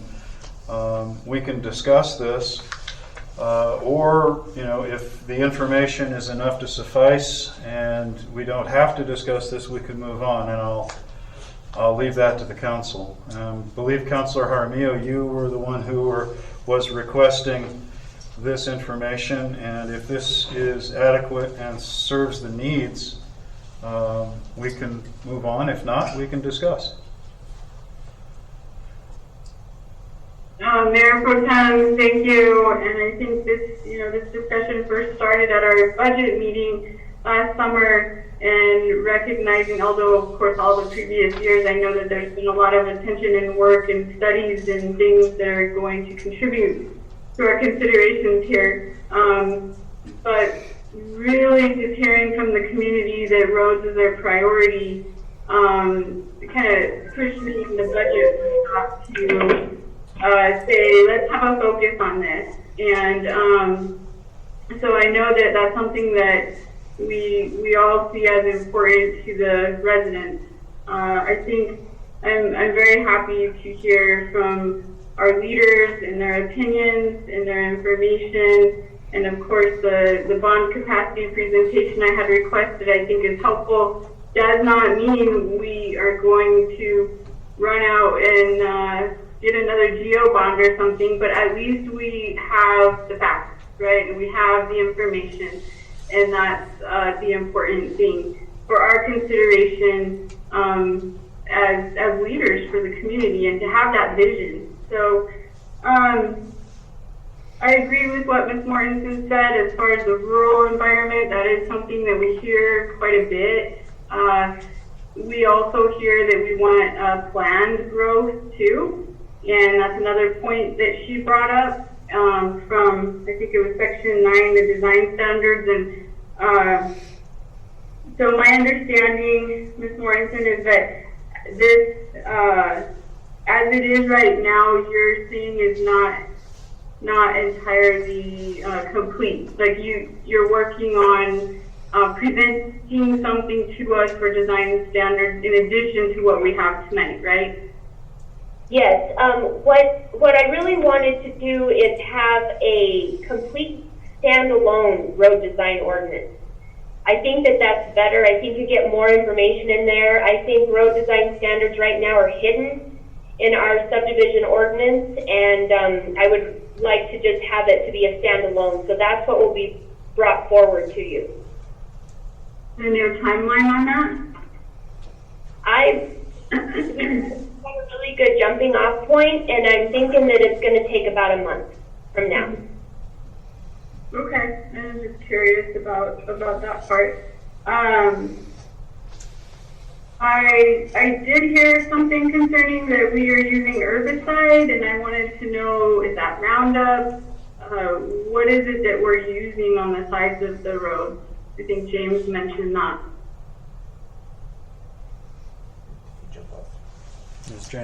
Is James still on the line? I think James dropped off the call, but we'll try and contact him. Okay, well, pop our direction though. Councilor Jaramillo, I know at one point I had been very concerned about the herbicides, and we did ask about Roundup. We went in and talked to James and Juan with this, and then we did find out while it is a herbicide, it is not the same material that Roundup is. So it is a safer version of the same type of product, is what we were told. Okay, just want to make sure that there's no liability there or, public safety or health risk. Okay. I also wanted to hear from our director how the other towns are structured as far as revenue goes, and, if they have the 10 plus people in the department, how are they supporting that? And also, are they just as rural as we are with the same amount of miles and space, or are they different? I think that was directed at you, Mr. Williams. As far as the amount of road, I'll have to check in with them, and I did not ask how their revenue is generated. I was speaking with their road supervisor. I did not go down and visit them or anything like that. Okay, I'm just curious, as to how they're supporting all of those positions and all of the equipment, based on if they have similar population, but, something in the variables must be different, right? Let's see here. I did write down some budget numbers and did want to hear about P&Z, which I think I've heard from Ms. Mortensen about that, what they recommend. The culverts and the street signs.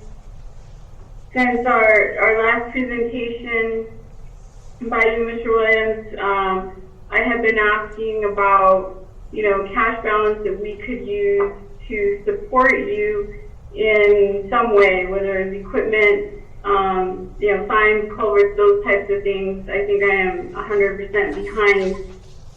I also wanted to find out where we are at on Church Street. I know that that's a high priority because the project has already started, and I believe we requested money from the legislature, but wanted to get an update on Church Street project. Yes, Mayor Pro Tem, Council. So Church Street, my understanding with our capital outlay is we did not get any additional funding for Church Street this year. Capital outlay, just real quick, we received $950,000 for wastewater. I believe it's, and I might get these numbers mixed up, $250,000 for Echo Ridge and $240,000 for the pedestrian bridge project. I might have those numbers mixed up, but those are the three things that we did receive from capital outlay. Of it, the $950,000 was what we were awarded last year. That was clawed back, and then this year given back to us in the form of severance tax bond. Actually, all the projects are severance tax bond now. So that's what we received there. It's just now a funding issue. We still have this $640,000, I believe, legislative appropriation, but that's not enough to complete the project. So we're still trying to identify funding sources. Okay. When do we lose the funding that we have, the 640? How much time do we have? I believe that one is 2023 or 2024. Okay. And how much more do we need, Juan? I think the total project cost with the trails and everything was a little over 1.2, and I'm sorry, I don't recall offhand, but I want to think it was around 1.2. I think we could get all the paving done for about 850,000. And then the rest would just be the trail from essentially where the sidewalk ends off at Walmart all the way to Williams Ranch Road. Okay, and did we make it through all of the design challenges as far as drainage and easement and all of that? I believe we did. As far as I'm aware, that project is pretty much good to go pending funding. And once we receive that, I mean, depending on how, if there's an application or something, we'll bring that forth to you guys and let you know. But we're still actively trying to seek funding and see how we can get that road done. I think Mr. Williams can attest that if we were able to pull Church Street off of his roads of maintenance, that would free him up greatly to do other roads, because I think he's out there weekly. Weekly, if not 2 times a week. Wow. Great. What about as far as DOT? What assistance can you give us, I think, especially on a road like Frost? And I know I'm not being a state road, but is there any resources there? Yes, Mayor Council. So on Frost, there is the local government road fund. Last year they didn't fund anything in it. This year it looks like they're going to fund. We have yet to receive the application. We did hear from Mr. Cog, and it looks like they're going to use our 2019 request. And that was kind of a Band-Aid for Frost. That was a chip seal. It was only like 200 and I think the request was a little over 200,000, and then a 15% match from us for a chip seal on Frost. But once again, that would be a Band-Aid. I think the Bohannon Houston report calls for A repave. but basically a repave. But that would be, if we receive that funding, I believe that would kind of kick the can down the road a few years on some parts. But I think even with the chip seal, before that, if we were awarded that funding, we would definitely have to go in and do some pretty substantial patchwork, just to make sure that the road maintains. The other stuff with that in that 2019, I believe, was Quail, and I think Dinkle. And we'll see if we get awarded anything from that. And then, like I said, we're still waiting for Mr. Cobb to come forth with the new application process and see what new roads that they'll do. Because I think when we initially put in for all of it, I think we gave a list of 7 roads, and they gave us the funding to do the chip seal on Edgewood 7. We gave them kind of the list of our roads in priority, and Frost was the top on that priority. I think Edgewood 7 was near the bottom of the list, but that's the one that they picked and said, here's the one you're getting funding for. So I guess beggars can't be choosers. We appreciate the funding in any way we can get it, and we'll just keep trying to get additional funding any way we can.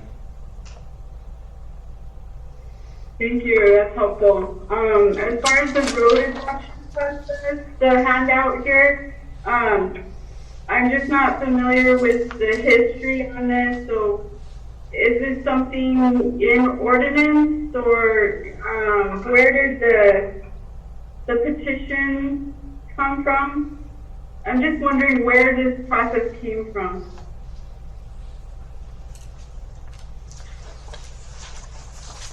I think I can answer what I can get.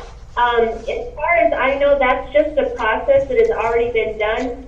Councilor Jaramillo, I looked through all the ordinances and I cannot find where it is an ordinance or a resolution. I think it was just a process that started years ago and it just continues.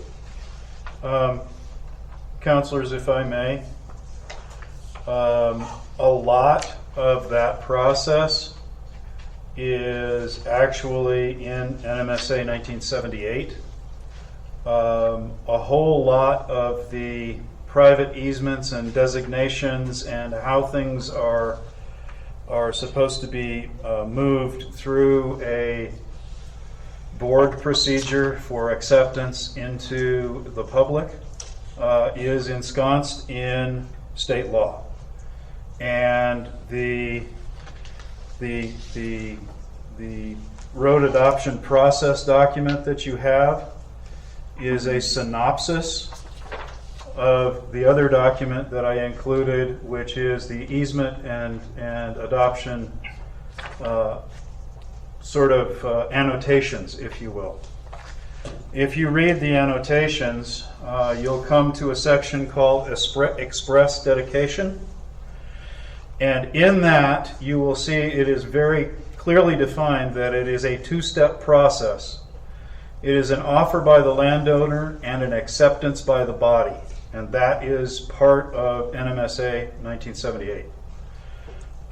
So even though an individual or a developer, corporation, whatever you want to say, whoever it is, wants to dedicate a road, it is still up to the body to accept it.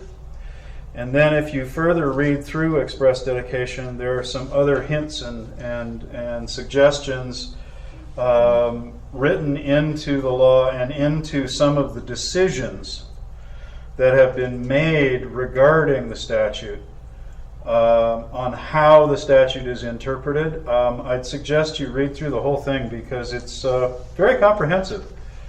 It has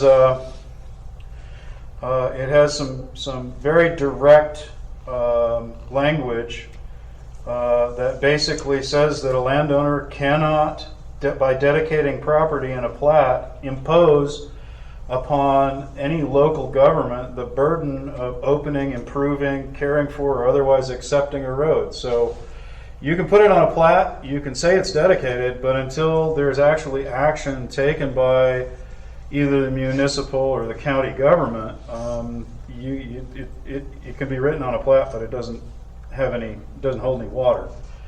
The other thing is that each individual is spoken about in this dedication process, in that the dedication has to be owned by the public entity in fee simple, basically saying that it is a handover and there's no strings once it's handed over and accepted. And then, of course, it becomes the responsibility of the public body, whether it's the municipal government or the state government or the county government. So this process, the synopsis of the process and some of its history is here. The road adoption process and the forms to fill out by landowners, and all of the information that's needed to be filed in order for it to be taken up is there. It's an interesting process. Not real complex, but nonetheless involved. Does that answer your question? Yeah, almost. Is this, so what we have here, is there anything more here than the state statute requires? Or No. is this pretty much just a collection of state statute? It's an interpretation of the state statute with annotations, and there's also case history law in here.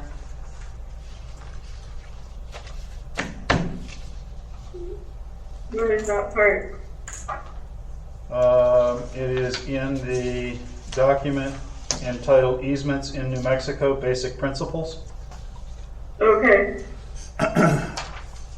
You'll see that it is annotated with case law. Okay. Great. That gives us something to use as far as for future consideration of an ordinance, right? If you want to do that, but I don't know that that's necessary. The process is already part of state statute. Mm-hmm. I mean, you can rewrite state law if you'd like.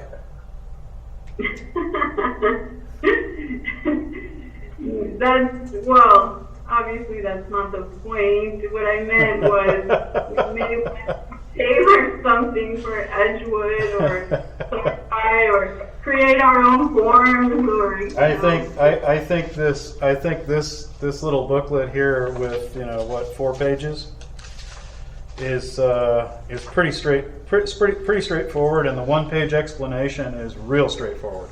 This is the process. I mean, it's basically what I've explained in the past, and what the process has been with the town that I have experienced in the past as well. So, you know, we can certainly work to post that someplace if you'd like. You know, we can post it as a web document. If you want your road dedicated to the town, here's the process. Yeah, maybe we'll think on that. Okay. I'm still, you know, kind of curious about whatever happened with Coyote Crossings, and I know that's not something we need to talk about right now, but it's on the same topic, so maybe I'll take a look at the process they went through back in the day, and maybe, you know, check with former mayors and see what the thought process was back then, and kind of go from there. So this is helpful. Thank you. Just my observation, Counselor, is that the developer had the intent, and the intent was on the plat. But as it says in here, whether the plat says it's to be dedicated or not, it never was accepted by the town that I can find, ever. And that's going back through records back till 1999. So, as far as the bar that we had talked about at the budget meeting last summer, I had requested this to be an action item. So is there a reason that we don't have it on as action? what monies are we moving where? I think we need to discuss that before we actually move some monies. I think we talked a little bit about some of the road department's needs. You've got some figures now. What would you like to do? Yeah, so I think we're kind of jumping forward of our traffic speed trailer and Councilor Abraham's topic. Okay, go ahead. Councilor Abraham, there's a quote included in our packet tonight for a road counter / traffic sign. Have you had a chance to take a look at that? I did, What do you think? and I think it would help in 2 different ways. It would help us with, that is one of the requirements of the road priority list, is to have a traffic count. And I think it might also help with slowing down traffic or checking what speeds are in different areas of town. So I think it could come in. I think it's a good idea. Okay.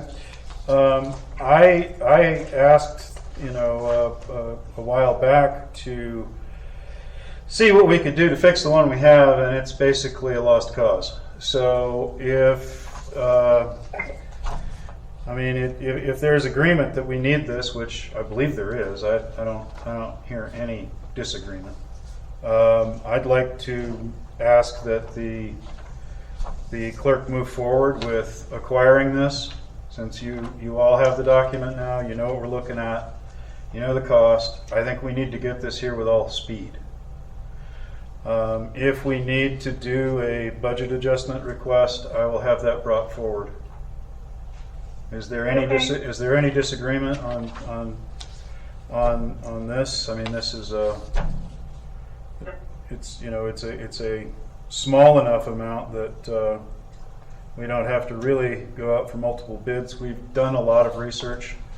This looks like it will suffice for the chief, and it will also help planning and zoning with counts, et cetera, et cetera. It does all the tasks that I think we have asked for. Sounds good. I hear a sounds good. Okay. All right. So be it. We will do. Now, the budget adjustment resolution for the roads department. Councilor Jaramillo, where do you want to go with this? Well, I mean, we need $500,000. That's what we need. yes, that is true. We need the 270 and the 109, right? So I got 379. Well, it's 270 and 109 twice. We need 2 rollers. Yeah, It would be 2 rollers if we were to set up 2 crews. yeah. If we're to fully equip 2 crews, we need 2 motor graders, 2 rollers, 2 water trucks. Yes, sir. The water truck, we have 1 new water truck. The water truck, our secondary one, as Juan stated earlier, has quite a bit of maintenance issues, and currently the tank is leaking. Eek. I'm not sure how much longer we can push that down the road, but we could certainly keep repairing. Juan, Okay. do you recall what the last water truck was? How much that? Mayor Council, I believe the last water truck was, I think, what did we pay, $160,000? Okay. Maybe one. Okay, so if we're contracting out, do we need the rollers? Yes. The rollers, the equipment that I'm asking for and the manpower that I'm asking for right now is strictly for the gravel roads. Okay. So at the budget workshop, we said we have cash balance, but at the time everyone was concerned about the Q1 results and just with COVID and what it was going to do to GRT and possibly eat into our cash balance. And so we all just wanted to play it safe and wait. So here we are, we're almost through Q3, and so far I think our GRT has held, which is great. Our cash balance has increased, and so I think that we have plenty of room there to do a bar and get the community and get this crew that we do have what they need as far as equipment for the gravel roads. I think that the community would be pleased if they could just have a little more maintenance on the gravel roads. So, and that takes equipment. And I do think that for as far as staffing, that's something that could be proposed to us soon. The budget time is coming up quickly. My proposal, I guess my motion, if I was able to make one, would be to do a bar to get the 2 pieces of equipment, or 3, depending on what council wants to do. So. Counselor, what I will do is I will direct staff to put together the quotes and bring forward a budget resolution to add to our equipment and to do the research and give you the budgetary information on staffing, and I will bring that forward. Okay, great. Thank you. Mr. Mayor Pro Tem, I know we have an asset management plan for the wastewater plant. Do we have some sort of asset management plan for road equipment? Nothing that has come to my attention yet. Could we maybe try to put something together like that so that, we're not just constantly, fighting fires, but that we're actually actively and proactively replacing equipment before it dies? We could certainly look into that. We don't, at this point, because of the heavy use of our equipment, we really don't have a way to proactively predict the need for repairs or replacement. We're using our equipment absolutely daily, many, many hours, and we're pushing it well beyond its serviceable life. So if we were to base our management plan on the standard life of equipment, we should have replaced our road grader 5 years ago. Right. So what I'm looking for is what can we come up with a plan in the future? I'll ask for suggestions from the road department and from the crew and see what we can come up with. But at this point, as you well know, our attention to roads has been sort of reactive rather than proactive.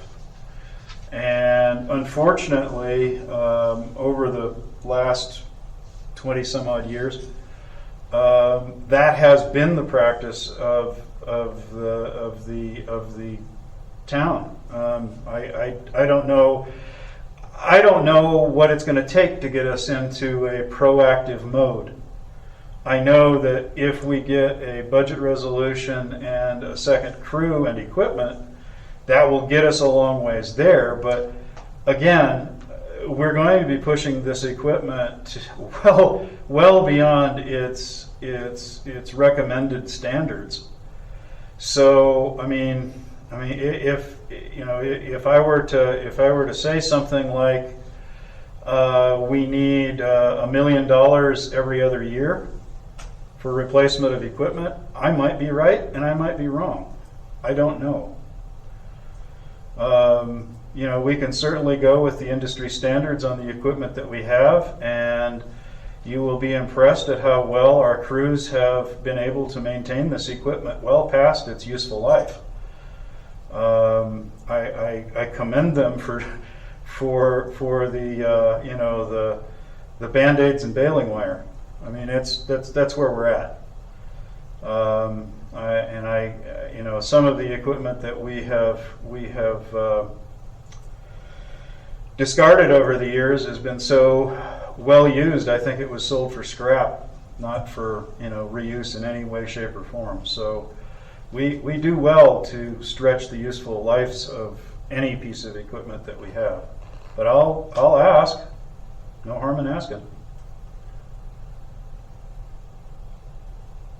I agree with Councilor Abraham and what you just stated, Mayor Pro Tem, because I think even just town-wide, being aware of the useful lives and depreciation, but then extending to what we can get from them, and the deferred maintenance is important to know, just so that we can, again, long-range planning, even if it can't be done in a single year or 2 or 3, at least we know, hey, 5 years from now, we're going to be in trouble if we don't have some funding for this or that piece of equipment. That's all part of good management for a department, and just kind of knowing those projections well in advance. Then we can seek out the capital funds for that and be thinking, long term. So I like the idea of moving it from reactive to proactive to the extent that we can, right? We have a lot of needs in the community, and obviously there's limited funds. Nobody likes taxes, and so it's kind of give and take, and it's a constant balancing act. But I think it would be helpful to look long term. Okay, any further discussion on our topics? Next discussion topic is districting as either single member or at large for the transition to commission manager form of government. I'll just throw this one out there. I know what the statute says, so I'm kind of curious to hear what everybody else has to say.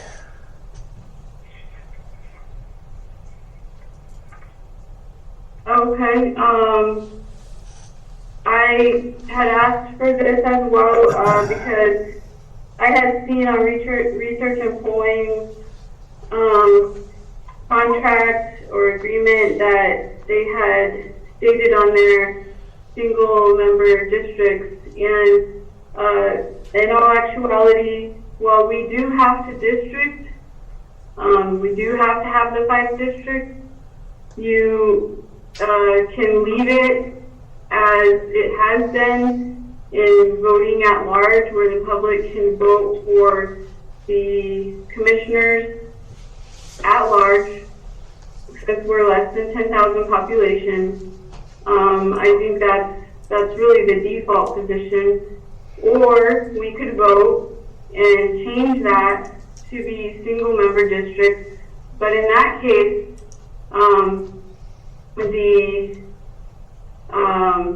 the citizens would only be voting for the candidates that ran in their district alone, right?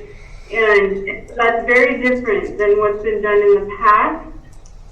And so I think it's worthy of, definitely some consideration here, some discussion, hearing from the public what they want, and then making a decision should we choose to go to single member districts. And I don't have an absolute decision in mind here. I just think that it definitely needs to be discussed and out in the open before we, I don't want to be making any assumptions, let's put it that way.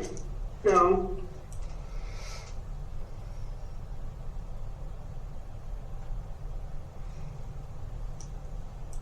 Any other discussion, counselors? Well, I did some research on the population, and I know we don't have current census data, but when I checked today, I did a search under New Mexico zip code by population, and for our zip code 87015, we are listed at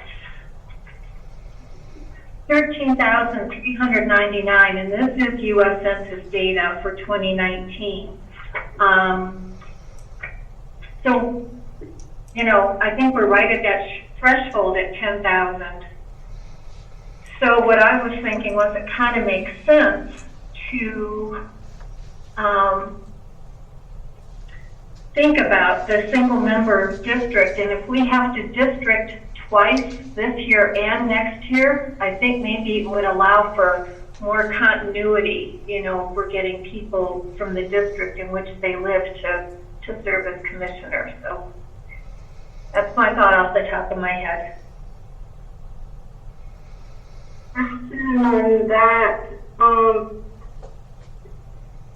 is there a time frame that we would have to redistrict after the census? Juan, do you know? Mayor and Council, so I believe if the governor signs the law, the governing body next year is going to have to redistrict next year. I believe the new law states that it'll be the year following the decennial census, but I'm not sure if it's been signed yet or not. But yeah, the commissioners next year will have to district next year. I'm not sure. I'm not sure when exactly it'll need to be done by. Maybe we're staying at large just until we find out what the census does say and what the district could possibly change. Probably not likely, but they could change based on the need for each district to be consistent in population. So I guess this would be my question, if we're under any, deadline or rush to do that, since we'll just be doing it now. How is that going, Juan? Have they come out and taken a look at the town? Mayor Pro Tem, Councilor, so they do have all the shape files. They have everything that they're required to. Hopefully I'll be hearing from them next week to potentially set something up that first week of April for an initial, special meeting for you guys to look at what they've proposed. Okay. I think also just to add to the discussion here, there are towns who are commission manager who do it a number of different ways. They have it where it's single member districts, or they have it where it's at large and anyone can run pretty much from anywhere and they vote on all of them, okay? So similar to how it is now for us, or under mayor council, right? Or the third option is they still have the candidates running from their districts, but then everybody can still vote on everyone. And so the municipalities, you basically have three choices, and there's a variety out there of the way it's done. And so I think we just need to ponder that, but probably not wait too long, because I'm sure that there are proclamations and things for the election that may need to consider that, and the clerk will need to know. Research and polling may or may not need to know. I don't know how that impacts them. But I noticed on the election calendar we did already miss a deadline, and that was on as far as the alternative polling sites. So I guess we're not going to have any of those. Mayor Pro Tem, Councilor, so all of those election deadlines are with the county clerk. The only two things that we are required to do, which we've already done, the first one was issue the election resolution after the vote to change to commission manager. So we did do that, and then since we opted into the Local Election Act, everything with respect to the election is on the county clerk now. And council, just so you know, the Edgewood Town Council chambers have been selected as an alternative voting site for early voting in the special election that will be held soon, in June. So that's done. There's no deadline missed. Yeah. Which election? It will be the election for a new representative to the federal government for CD1. Okay, gotcha. But I think this was on the calendar for the November election, we as a town wanted alternative sites. We don't conduct the election, Counselor. The county clerk conducts our elections. And it is the county clerk who designates the alternative voting sites. So we have to request them. We have to request them if we wanted any. I mean, if we don't want any, fine. You know, so that's what's required. Anyway, back to the. I mean, one, you might want to reach out to the clerk as far as that. But I mean, I think that ship has sailed, as they would say. We don't really have that option anymore. The districting, though, I wanted to hear from the other counselors. Thank you, Counselor Holly, for your comments too.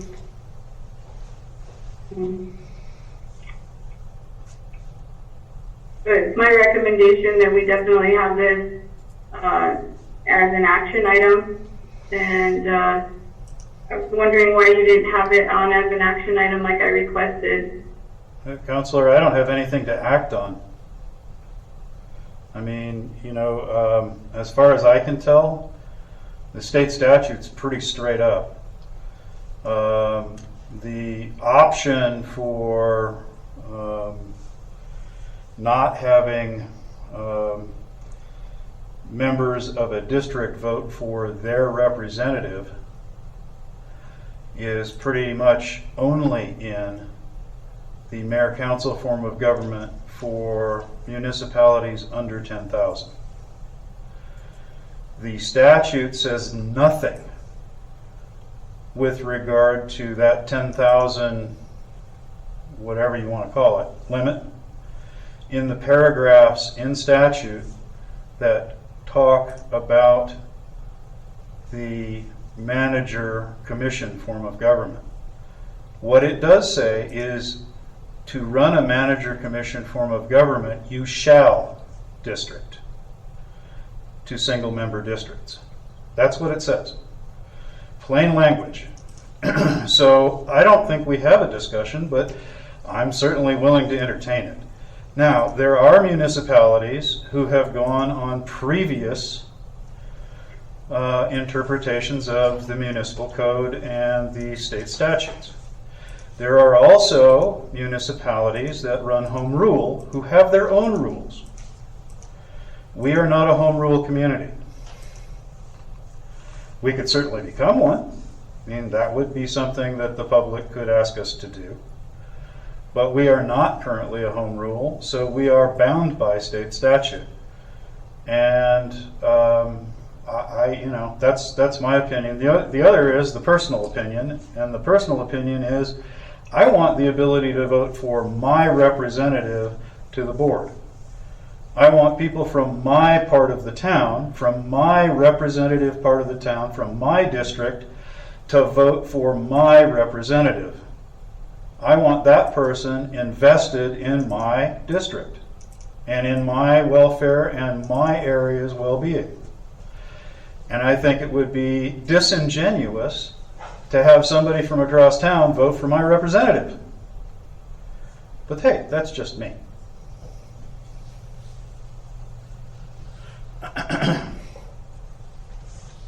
Yeah, I am curious what the public feels about that. Like I said, I don't have an absolute decision in mind right now. I just think it needs to be carefully thought through and hear from them, really. If they want to vote for all five, and have it stay like they do now, or if they want to just be restricted to only their own little part of the town. You know, if I'm electing somebody to represent my district, I certainly want my district represented, and I'm going to be very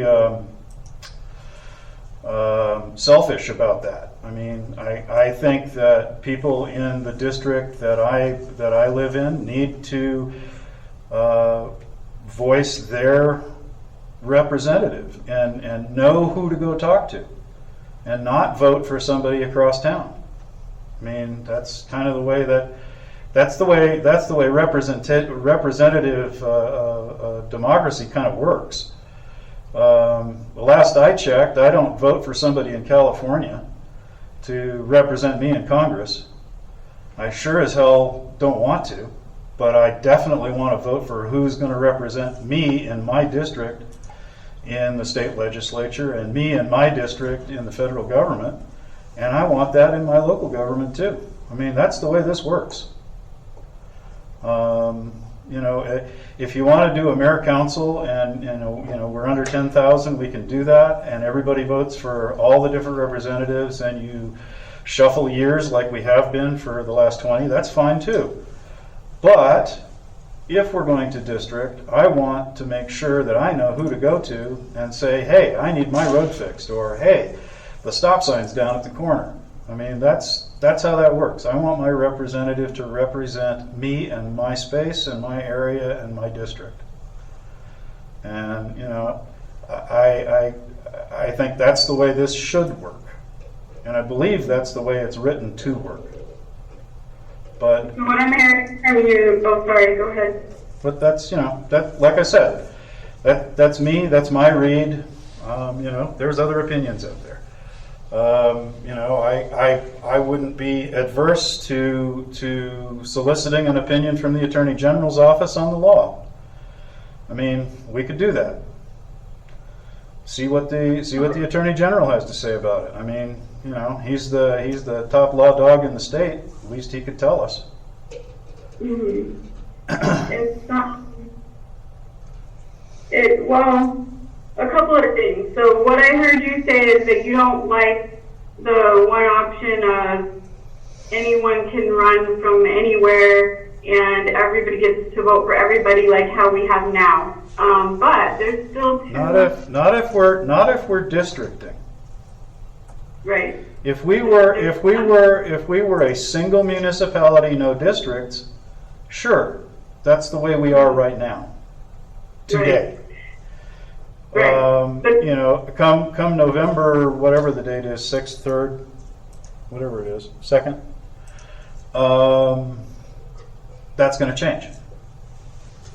And when that changes, I certainly want to vote for the representative in my district.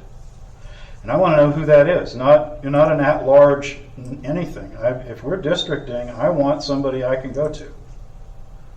And I think there's a lot of citizens out there who would find that to be much more useful than where we're at right now. I just think so. yeah. But, you know, And again, it's an opinion. You know, it's my read of state statute. That's why there's lawyers out there, because there's always disagreements. mhm. And I appreciate you sharing that, and I just want to clear up one thing, and that is that there's also another way, Mayor Pro Tem and Council, that, I mean, you can vote just for only your district, or they can also, and they do in some of the municipalities, vote for all of the districts. So they're still getting a representative for their own area, but they at least still have a say about the other districts as well. And the candidates do run in that scenario. The candidates do run from each of their districts, right? But being under 10,000 still allows the public to vote for the candidates for each of the 5. So I'm just letting you know that there is that, and I wanted to just read to you what the statute says, 314.6, so everybody has the reference. It does say in letter A, the governing body of the municipality organizing under a commission managed form of government shall, like you said, district the municipality into 5 commissioner districts. We know that that's never been an issue. That's not under any debate. Each area shall be compact and equal in population as nearly as possible. It says, for all municipalities having a population in excess of 10,000, which most people I've heard from don't think we're over 10,000, a commissioner shall reside in and be elected from each district. Okay, but now you get to the part that's the whole thing about where we may be. It says, provided that the governing body of the municipality having a population of 10,000 or less may, not shall, may provide for single member districts as provided in this section. So, yeah, I think we just need to carefully think through this and let people tell us what they would like. And maybe in the future we can have it on for action. Councillor Jaramillo, Councillor Jaramillo, I would just also encourage you all, there we go. Oh, now I have like 3. Thank you. Councillor Jaramillo, I would just also suggest looking at the resolution that was passed after the election last year. It's resolution 2020-18. And that resolution that was passed by this governing body calls for the commissioner form of government with 5 different districts, and 1 commissioner for each of those districts is assigned. Also, the Attorney General opinion that was July 29th, 2020 last year that was issued regarding the special election for this form of government advises that there should be districting and the election of the commissioners out of 5 separate commissioner districts. And so I think that there's a lot of different opinions out there. Obviously, I haven't interpreted the statute that you read, but I think there's some guidance in that regard in terms of the resolution and the AG's opinion interpreting it. And I think what you just read there is consistent with the first part of that statute stating that we shall district the municipality into 5 commissioner districts. And when we passed that resolution, there was a discussion about that we could still be voting at large. So that is still an option, even if there's the 5 commissioner districts, and even if the commissioners come from those individual districts, that's fine. But there is the choice to do, does the public, not necessarily us, but does the public want to vote on all of them, because they can, because the town is so small, or do they want to vote only for their own small district alone? Okay, so that's what we really need to kind of flesh out and see. I understand. I was just trying to provide all of the information and all the different sources of law that need to be complied with when we're making that decision.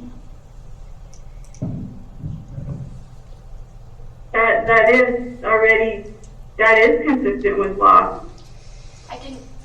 I didn't say it wasn't. Oh, okay. I'm not sure. What was your point about my option to the public? I was just clarifying the various sources of the law. The statute is there, and there's also other sources, including the ordinance that was passed by this governing body and the Attorney General opinion interpreting that statute for guidance. Okay, and those are not in contradiction to the option that we still have. Okay, so they're just restating the same thing that the statute states, but there is in no way a prohibition of voting at large or only for your individual district. So that decision still has to be made. And I understand that the default position is at large since we're under out. So that I believe if we're going to change that default position, we need to vote on that. We need to hear from the public, and we would also then need to notify the county clerk. So, and I've already spoken to individuals about that and feel pretty confident that that's, you know, what would have to be done. Council would have to vote and make a decision if we're not going to have the at-large version. Unless, of course, we exceed 10,000.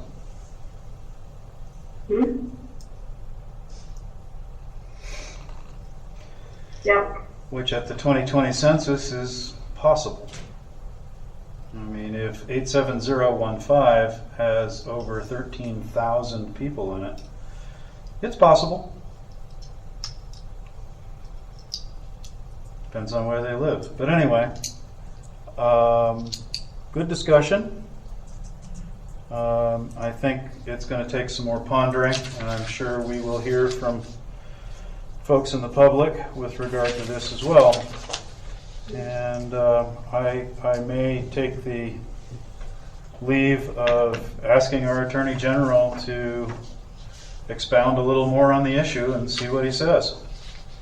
If we have a choice, then we have to make a decision. If we don't have a choice, then the decision's made for us, and it would be good to know that. I think we could probably, if I could make a recommendation, just reach out first to the county clerk on the matter because she's pretty clear on it already. Okay, I can do that. Okay, thank you.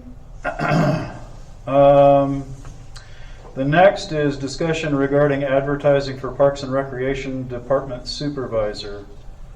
I've included the Parks and Recreation Program Manager job description. Is this who we want to go looking for?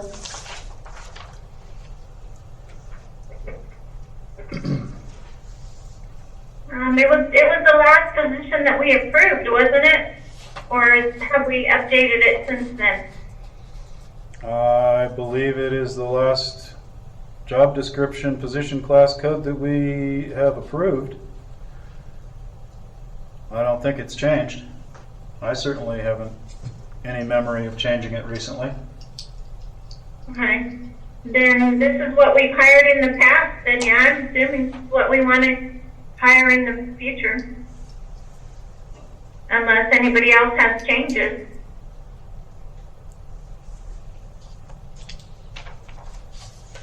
We do still need to update our pay class codes. Okay, well, that's for a future discussion. Right. Any other discussion of this? In looking at this description, it looks like this person is really more of a planner, and I think probably it would be helpful if we had somebody that could be out in the field doing some of the work too. You know, when we heard from James Solomon this evening about how he's spread really thin, I think that Parks and Rec department needs somebody that can do some work too, instead of just sitting in an office and planning. Well, I think if we hired somebody like Roger Holden, he never sat in the office and just planned. Well, this description though looks like it's more just planning and overseeing and communicating. Well, it says plans, coordinates, and implements recreational and youth projects and programs. Performs minor repairs, oversees maintenance.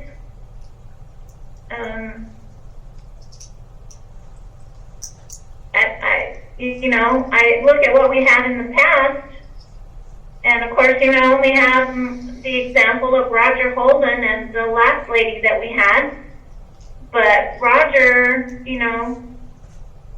did a ton of things. I think it's all going to be in who do we want to hire by the applicants. Do I hear that we need to perhaps take a closer look at this position code and the wording? Perhaps make some changes and bring it back? Is that what I'm hearing? Councillor Hawley? I think I'd like to do that. Mm-hmm. Okay. I'm fine with that as well.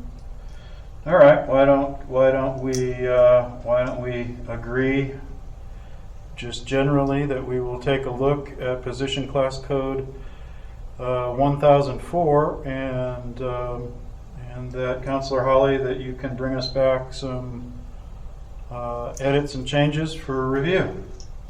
Sure. I think Be happy to do that. That's perfectly acceptable. Next is discussion regarding the filling of vacancies on Parks and Rec Advisory Board.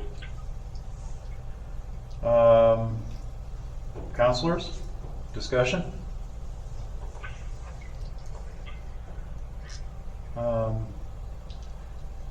Personally, I think I'd rather not get the cart before the horse. I think if we're going to go out and advertise for someone to run the department, I think that person is going to probably be the one who's going to work with whomever the Parks and Rec Advisory Board is, and probably would want some say. I certainly would if I was running for that job. So if there's no discussion of that, I'd say let's see if we can put together a good job description and advertise, get somebody in, and then work on putting somebody in there. My understanding of the current activities with regard to several of the big projects that we've been working on is that things are moving forward and have moved forward quite considerably recently. So, hopefully we can bring some information to you guys with regards to that. But in the meantime, I think it would be advantageous to have someone in the seat for Recreation Department Supervisor, or whatever the job title is that we come up with, Program Manager, etc., so that they can have a say in who they would like to see on their advisory board. Is there any That makes discussion? sense to me. I agree. Any further discussion? Anybody else? And next we get to public comment regarding general matters. With regard to this, as we have on the last... I missed one. Oh, I missed one? Yeah. Yeah. Oh, codification of ordinances. I missed one. My bad. Discussion regarding the codification of ordinances and resolutions for the town of Edgewood. Councilor Jaramillo, I think you wanted to talk about this a little bit. I don't know where you want to go with it, but let's go with it. So, on this item, it had been brought up in previous months that this would be part of the commission manager transition, and I'm just aware that the governing body has to make the decisions on the transition to commission manager, not necessarily just the clerk or the administration. So I thought that this needs to be an item to see if this is something that, well, first of all, that the public really wants to spend the money on at this point in time.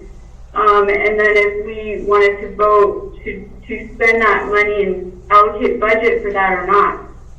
And so I've heard the clerk describe the codification, and again, this isn't one where I have the exact answer right now. It would have to be probably once we decide to take action on it before we spend the money. But you know, there's different ways of looking at it. Should that be done right now, or should that be done when the new commissioners are looking at everything and just, you know, kind of changing things up and designing things how the new commission wants to do it? So I don't know that it's necessarily our place to do this at this time. But I do think it's just an item that needs to be as action to determine, one, if the public wants it, two, if we're going to allocate the budget for it. And then three, maybe even the timing. I mean, when would we want this to happen? Maybe it's after the new commission. Counselor, if I would have known 10 years ago that this was an option, I would have been for it then. This council, previous councils, previous mayors, all whom I've served with, have had the same issue. And that is, if you want to change something in ordinance, you have to go through a massive review process in order to do so, because if you change one thing, you end up changing everything. What codification will allow us now to do is to look at things globally in all of our resolutions and ordinances and change them in complete and utter synchrony. In other words, if you want to change the word mayor to something else, it'll change the word mayor to something else in all of the resolutions and documents, and then you can bring that change forward for approval. And you know that it's done in the zoning ordinance. It's done in all of the, you know, all of the other ordinances that have that designation in it. Codification makes looking things up very, very simple. Right now, we can do word searches in online documents and, you know, basically find things, but not with the accuracy and speed that codification will bring. Basically, what we will be doing is we will be putting all of our ordinances and resolutions, line by line, word for word, into a database that's searchable, which allows us to make modifications as we need to, but also know what else we are affecting. Some of those things where we've had trouble with that have been the animal control ordinance, the planning and zoning department's ordinances, ordinances about zoning, ordinances about land use, all sorts of things where we wanted to make a change and then, oops, well, that didn't happen right. Or, geez, we got the wrong version of that. That's the other thing that this does. Is it allows us to go back and look at the versioning history of all of the actions the town has taken over the years, because everything will be put in there. The other thing that's going to happen as part of the package that I have been looking at and that has been suggested is that there is a legal review. And the legal review will give us any indication that we might be over and above or under or beyond or not in line with any state statute. I think that review could be very useful to the new government. I think having that kind of peace of mind going into a new adventure wouldn't be so bad. Especially, it's going to be a bunch of people that who knows? They may not have had too awful much experience. It may be people with some experience, but regardless, it will make things a heck of a lot easier. I think handing that gift forward is not a bad plan. And the other thing is that it is not horribly expensive. And it is something, like I said, if we had had this 10 years ago, a couple of the faux pas on ordinances that I know about would not have happened. And a couple of those faux pas got us in a little trouble. So, this can help avoid those problems in the future. I know that this new form of government is going to want to change wordings on a lot of things. Why not be able to do it globally? Wouldn't that be handy? I think it'll make it a lot faster and a lot less expensive and more effective for the community. And if you want to disagree with me, that's fine. Or if you think it's too expensive, that's fine. We can discuss. But I am adamantly for this because I think that it will make things far more simple in the future for all the future governments.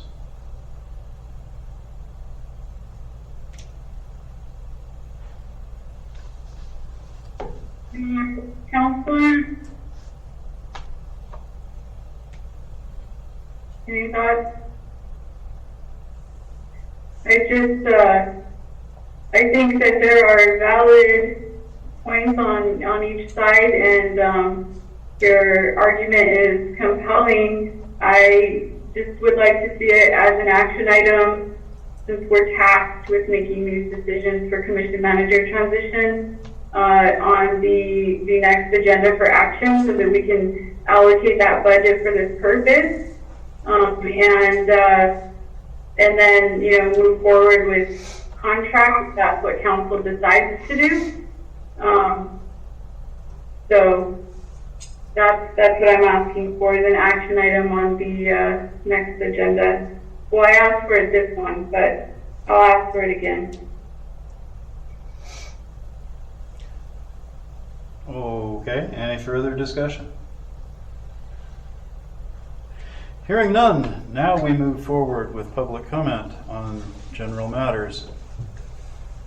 In order to do this, we are going to go through the caller list, one caller at a time, and I will ask you to state your name and if you wish to speak in public comment.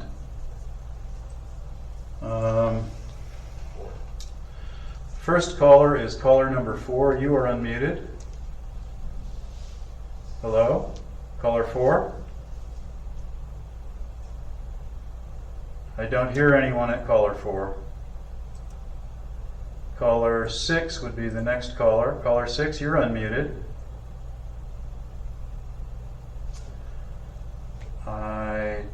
Caller 6, is there someone there? 6? Hello? Am I 6? Yes, who's speaking? Hello? Who's speaking, please? This is Stella Naya. Do you wish to speak in public comment, Mr. Anaya? I do so. Thank you. Caller number 8. Hello? Caller number 8. Cheryl Hopper. Ms. Hupperts, do you wish to speak in public comment? Yes, please. On number 8, is that correct? That's correct. Caller number 10. Karen Kaiser. Ms. Kaiser, do you wish to speak in public comment? Yes, sir, I do. Thank you, Ms. Kaiser. Caller number 14. Hello? Caller number 14? I don't hear anyone at caller 14. Caller 16? This is Linda Burke. I do not wish to speak tonight. Thank you, Ms. Burke. Caller number 17. Hello, caller 17?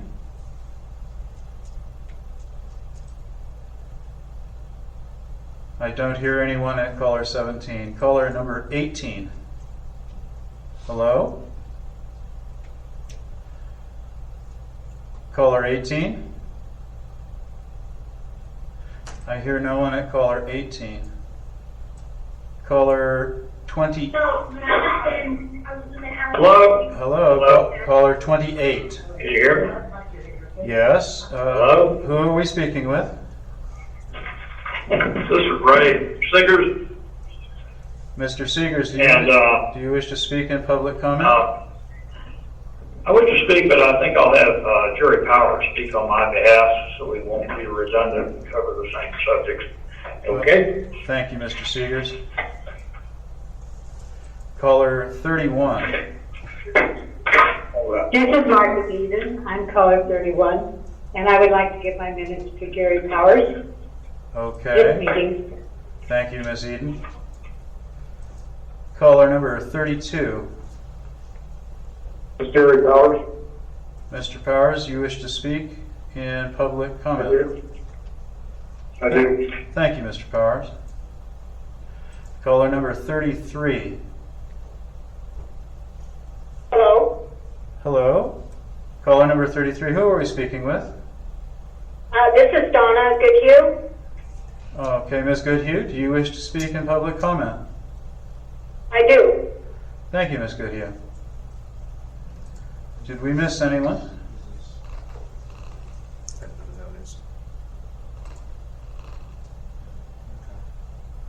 Okay. Looks like that is everyone on the list.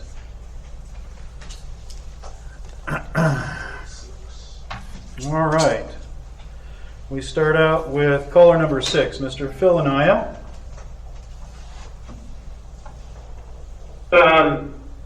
Mayor Pro Tem, this is Phil Anaya, and I have a couple of comments for you all tonight, and one of them is that when the meeting started off, it was somewhat combative,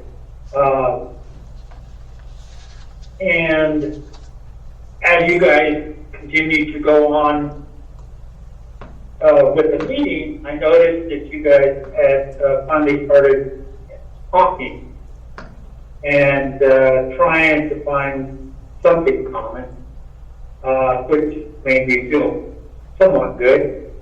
After all, listening to these meetings now for months, it's mind-boggling to me as how in the world the town got to the position that it got to. But anyhow, my main question is you guys need to have that 5th person on that board.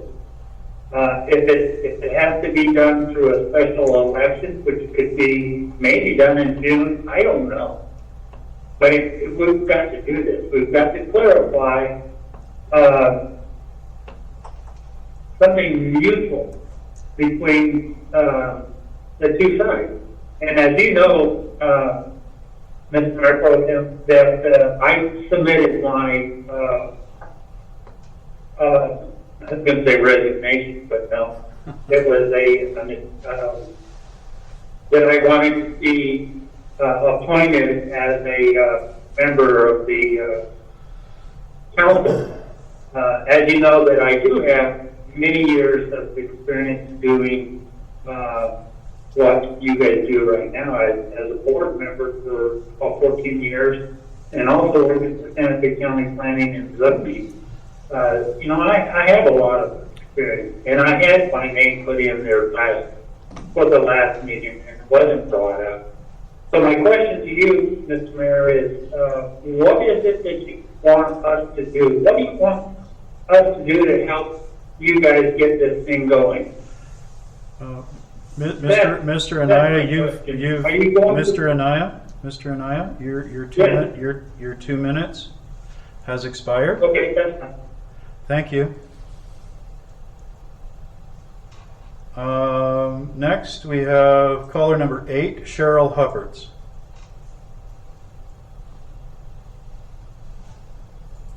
Yes, this is Cheryl Hubbard. I would also comment on the tone of the meeting tonight, and I appreciate all the efforts that you counselors have made to get through some important issues, and I especially appreciate the attention given to roads. I think it is a very high priority, and I hope that we can spend money on put more money into our roads.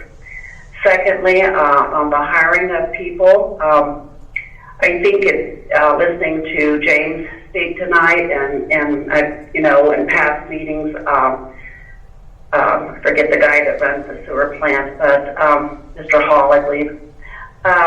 It seems like we really have a need for more maintenance help, and I think that needs to be separate from a person in Park and Recreation who may be doing program planning. It seems like two different positions to me. I'm not sure about the Park and Recreation if it needs to be full-time. I think that might be another thing to look into, that maybe part-time would be better. I know we're not getting any money from the state right now, so some of these projects just can't even move forward because there's no money to do these projects. But maybe with the bridge coming and Echo Ridge, that you know, if that comes through, perhaps that would be needed. But being that we need more road crew and we need all this equipment and we really need more maintenance, I think you need to be careful in consideration on the Park and Recreation person. And then the codification, I thought that was awesome. I know that the town spends so much time trying to find things, even though it's specifically for the change of government. I think that would be so useful and such a time saver for the staff. And on districting, my last comment is I sort of agree with Mr. Abrams, because the one thing I did like about the commission manager type of government was that we were able to district and have someone in our own district and vote specifically for that person to represent us, because Edgewood and the different areas does have different needs. And that's all I have to say. Thank you so much. Thank you, Ms. Hupperts. Next is caller number 10, Karen Kaiser. Good evening. I noticed a new level of civility tonight as well, so thank you all for that. May it continue. But the contentious issue at the beginning regarding the town attorney, it has to be resolved. And I have brought up at every meeting the failure to have legal billings, which is an explicit term of the contract that the town of Edgewood has with the law firm to provide detailed monthly billing. So, 1 or 2 months without a bill, that's reasonable. 6 months without a bill is unreasonable, and it's clearly intentional.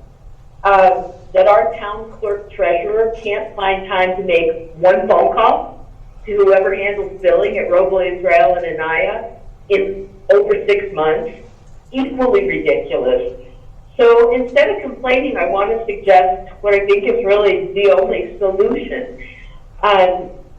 Councillor Hadadillo is not the only one to raise issues of extreme conflict of interest with the current town law firm. Those same issues have been raised by a district court judge. You've received legal advice that has left you on the wrong side of Attorney General decisions, court hearings. So here's my perfect solution, and it will certainly do Edgewood a favor. Terminate the contract with Robles, Rael, and Anaya. No cause is required. You just need 30 days of written notice, and hire a more attentive law firm that is willing to meet the needs of the entire town. Thank you. Thank you, Ms. Kaiser. Next is Mr. Powers. Yes, good evening. I find myself in agreement with everybody that spoke regarding the cooperative and productive nature of the meeting tonight. However, I've got bad news for everybody that appreciated that, in that the reason that there was cooperation tonight, in my view, is because the judge in Judge Ellenwood ordered Councilors Abrams and Holly to put items on the agenda pursuant to the law that have been requested by the other councilors, and to allow them to speak and to allow the public to speak. And so with all of that going on, meaningful conversations could actually take place on some of these important issues that have been swept under the rug or prevented from getting on the agenda for the last 4 or 5 months. So here's the bad news. As good as this was tonight, and I liked it too, the bad news is that your attorneys, at your direction, Ms. Nixon in particular, have filed a motion after the judge ordered you all to follow the law and allow public comment, allow items on the agenda from the other councilors, and to let them speak, and have filed just the opposite action to stay the writ of mandamus where the judge ordered all that to happen. So the cause of all of the civility, cooperation, and productivity in tonight's meeting is now being fought by Councilors Holly and Abrams, which I think is absolutely despicable. And it shows tonight. This is what could be in Edgewood. This level of cooperation, this level of productivity in these meetings could happen at each meeting if this was to continue. And it's beyond me. I know you don't answer questions because it's all about public comment here in this section. But somebody needs to answer for this.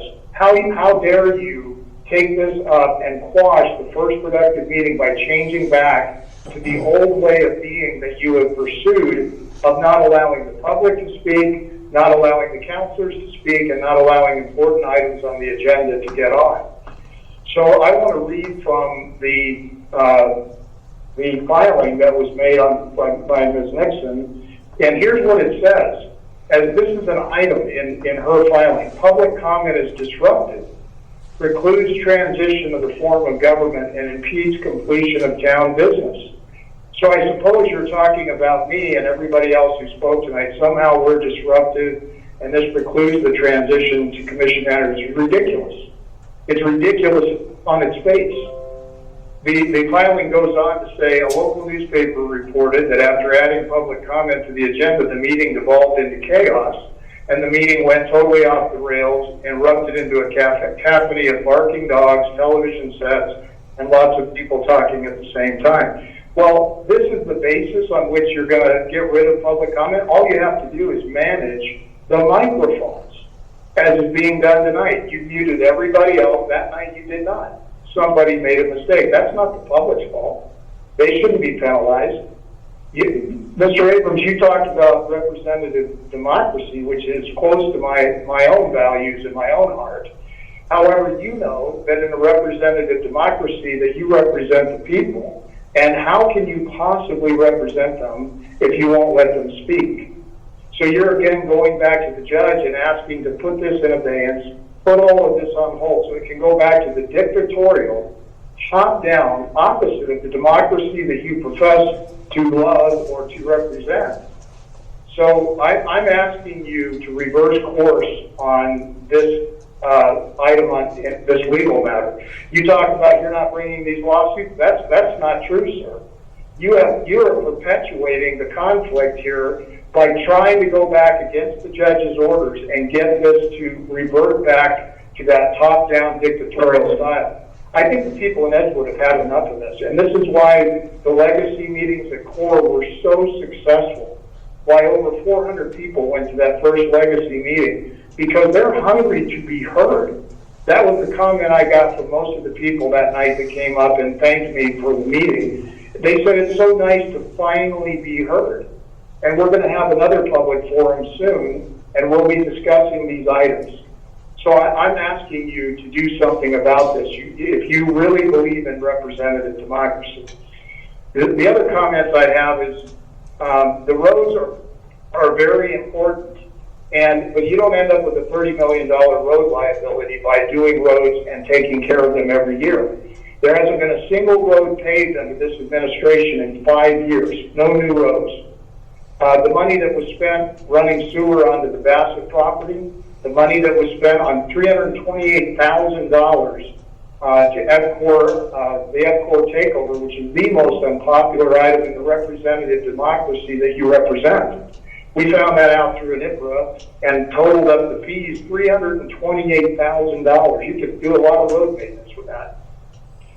So I'm asking you to backtrack on the combative nature of what you're trying to do with this judge, to plan forward instead of backward, to stop this agenda of particular pet projects and do the roads for the people.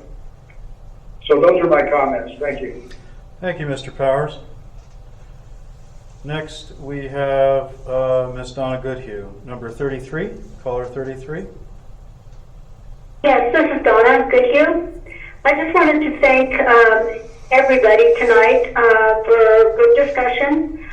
One thing I didn't hear much about, though, was the possibility of lowering speeds on our roads, especially residential roads, as one means to help with the fugitive dust. I would ask that this be a discussion in the future, and I would also ask what the process is and who has the authority to lower the speed limits. And that is the most important thing for me. I do want to maintain the rural atmosphere. I don't particularly want my cul-de-sac paved, but I would like to see a lower speed limit, especially on a cul-de-sac that's not a through street. And that is the most important thing I wanted to discuss tonight, and thank you again, and thanks to all. Thank you, Ms. Goodhue. Next, we have matters from the councilors. Councilor Jaramillo. Mayor Pro Tem, I was going to request just a 5-minute comfort break, if that would be okay. I don't have a problem with a 5-minute comfort break if the council concurs. That's good for me. Thank you, guys. Okay. Yes, that's fine. We're adjourned for 5 minutes.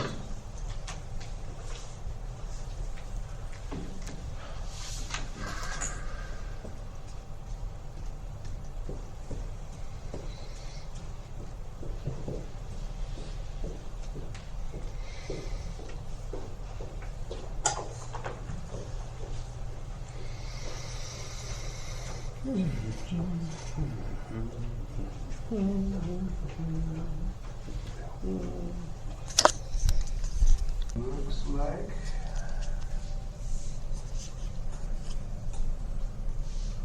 almost ready.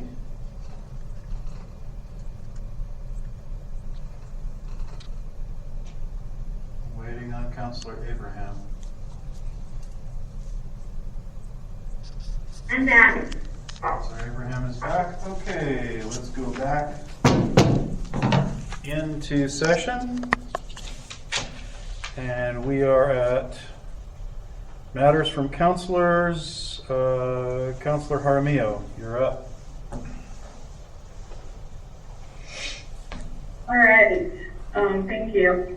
So my comments on the evening. First, I just wanted to clarify that the Census Bureau information for Edgewood in May of 2020 was estimated to be 6,017 people, just a little over halfway there to the 10,000 mark.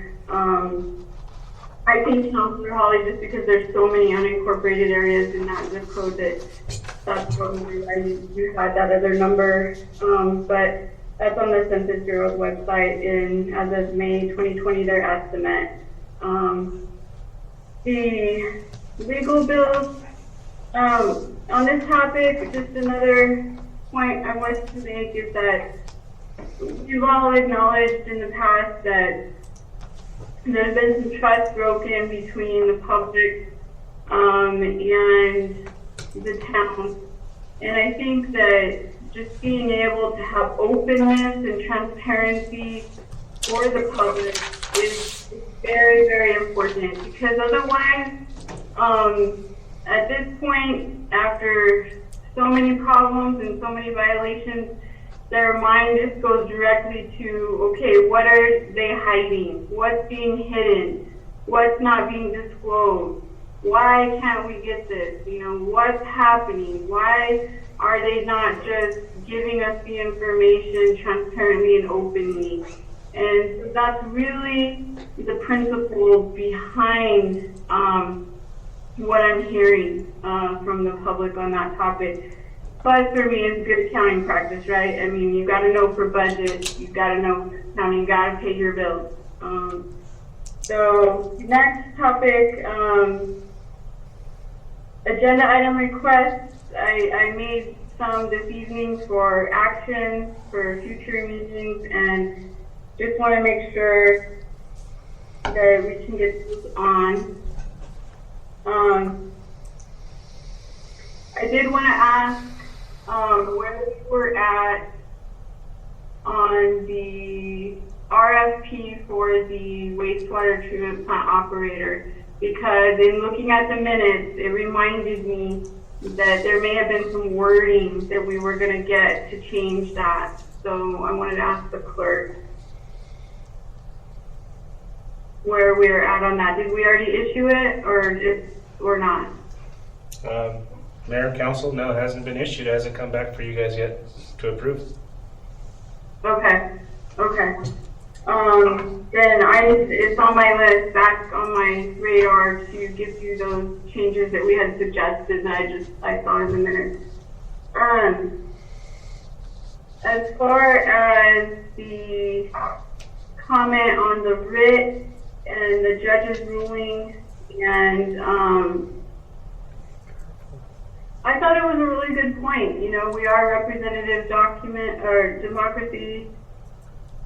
I don't agree with Councilors Abrams and Hawley appealing the judge's ruling.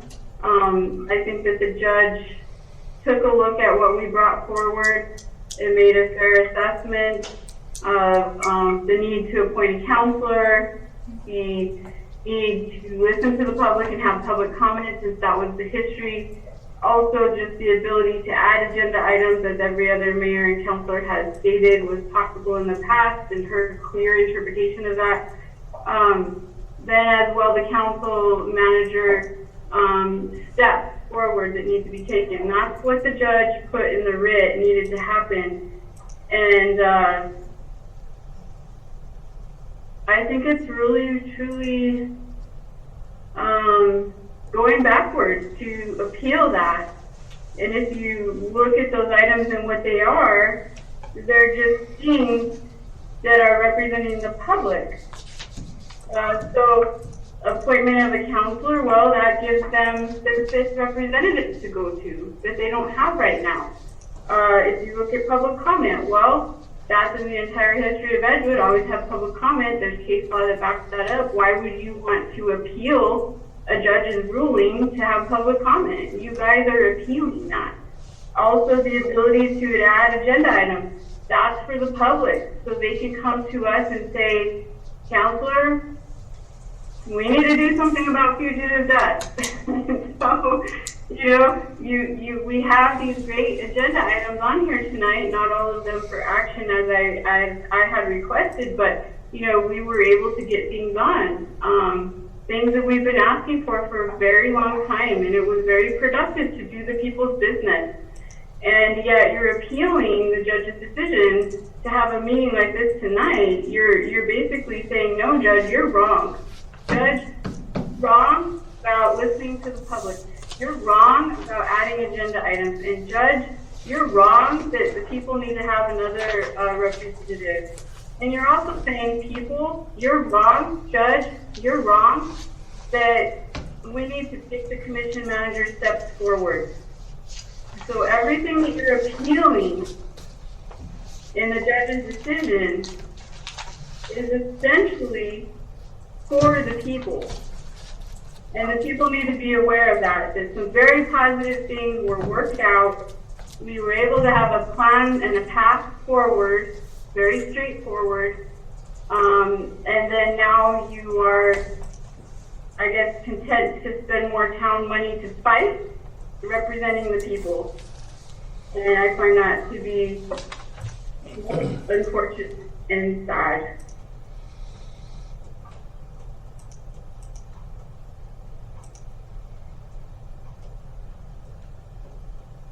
Are you finished, Counselor? I am. Thank you. Counselor Abraham. Thank you. So tonight I also had comments to go back to some of the old business and just follow up from the February 24th meeting. In that meeting you said you would follow up with the legal bills from Robles Royale, and that's now been 30 days. And I just wanted to see if you've obviously spoken to Robles Royale, and so I just wanted to see what is the problem with getting billing? I mean, it doesn't seem like it should be that difficult. And I think if you were to press the issue, I think we could get those bills.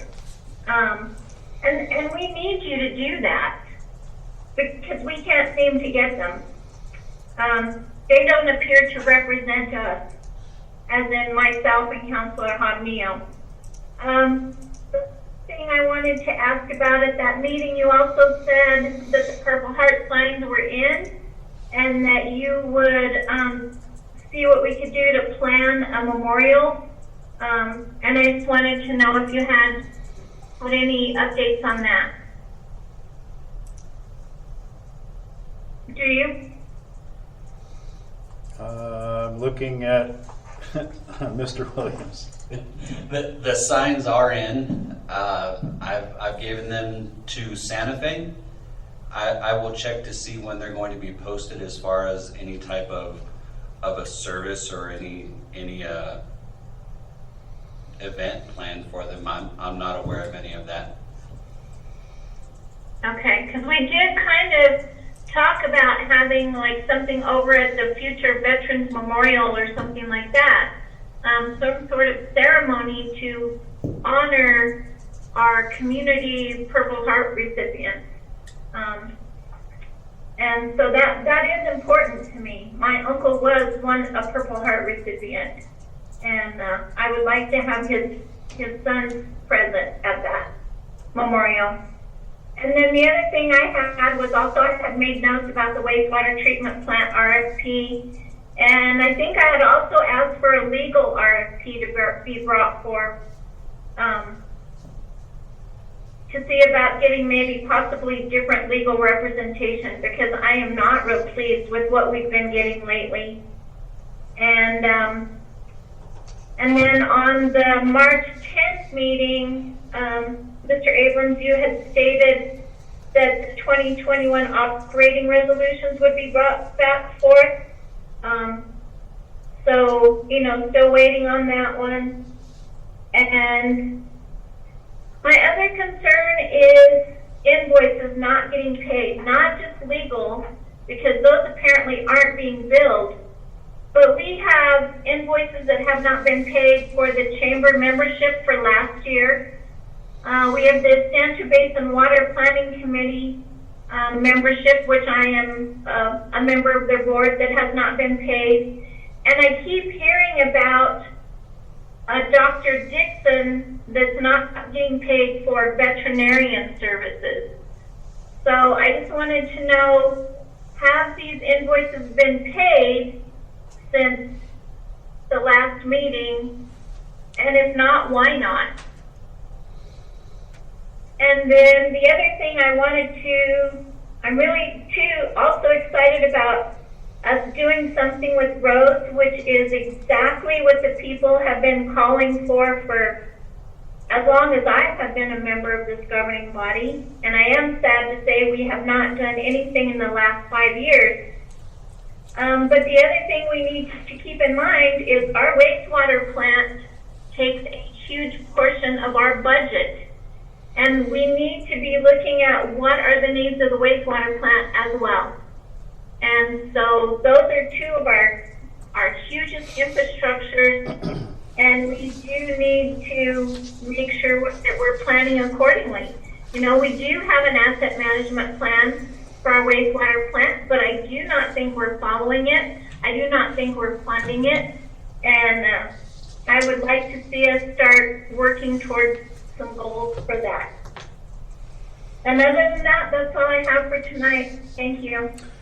Thank you, Councilor Abraham. Councilor Hawley. For those of you that have been listening in the last few meetings, you've heard me talk about the Blue Bus service that started here in Edgewood, fare free rides in the community. And just wanted to let you know that we made the Blue Bus times this month, and they are announcing, the service down here. And again, the rides can be scheduled between 6 and 6 on Tuesdays and Thursdays. And what the North Central Regional Transit District is saying is that this is a temporary program to test the viability and need for a similar service in the future. And I did contact him, and I found that the service has been used. And I just want to encourage you to tell your neighbors and friends and your relatives about this free service. It's a service that'll drop you off to do your shopping, take you to medical appointments, vaccination sites, whatever. It is so within our service area in Edgewood, out to Moriarty, and with a pickup in Stanley. So keep it going so we can keep the service going. And the other thing I wanted to announce this evening is that Santa Fe County has sent an invitation to the Edgewood Town Councilors about a anniversary. They're celebrating the 50th anniversary of Earth Day, which apparently was last year, but because of COVID, they could not celebrate the way they had planned, and so now they're going to go ahead and do it this year. And what they are inviting us to do is to come to the Senior Center, our Edgewood Senior Center. They will have a planting day in celebration of Earth Day 2021. It'll be on May 8th between 9 a.m. and 5 p.m. And they asked us to invite our neighbors and friends, so the whole community is welcome. However, they do ask that you register because they're going to be scheduling volunteers to help with the planting in 1.5-hour blocks.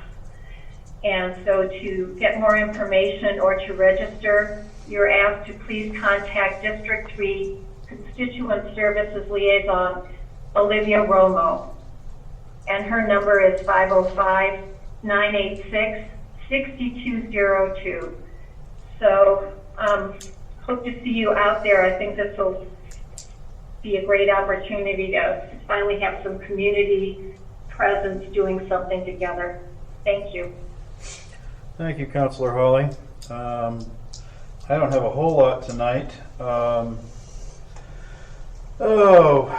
April 24th at Venus Park is our free community dumpsters. Flyers are going to go up. The hope is that everyone will participate in Let's Keep Edgewood Beautiful, the One Bag of Trash Challenge, and trash bags and gloves will be available for pickup first thing in the morning at Town Hall. You know, all of the information will be on the flyers, and you can contact Town Hall for more information if you wish.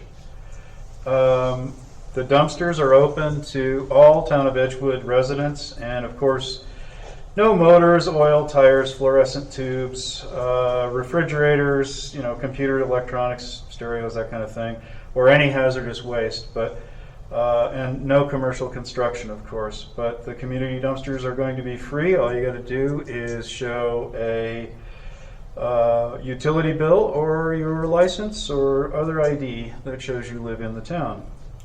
Also, the Town of Edgewood and the local, let's see, who is this? Yeah. So for Arbor Day, drive-through tree seedling giveaway. Limit 2 trees per household. First come, first served while supplies last. There's a list of different kinds of trees. I see Douglas fir is on here, one of my favorites. It will start at 9 a.m. at Town Hall, and you may drive through and pick up your trees for Arbor Day.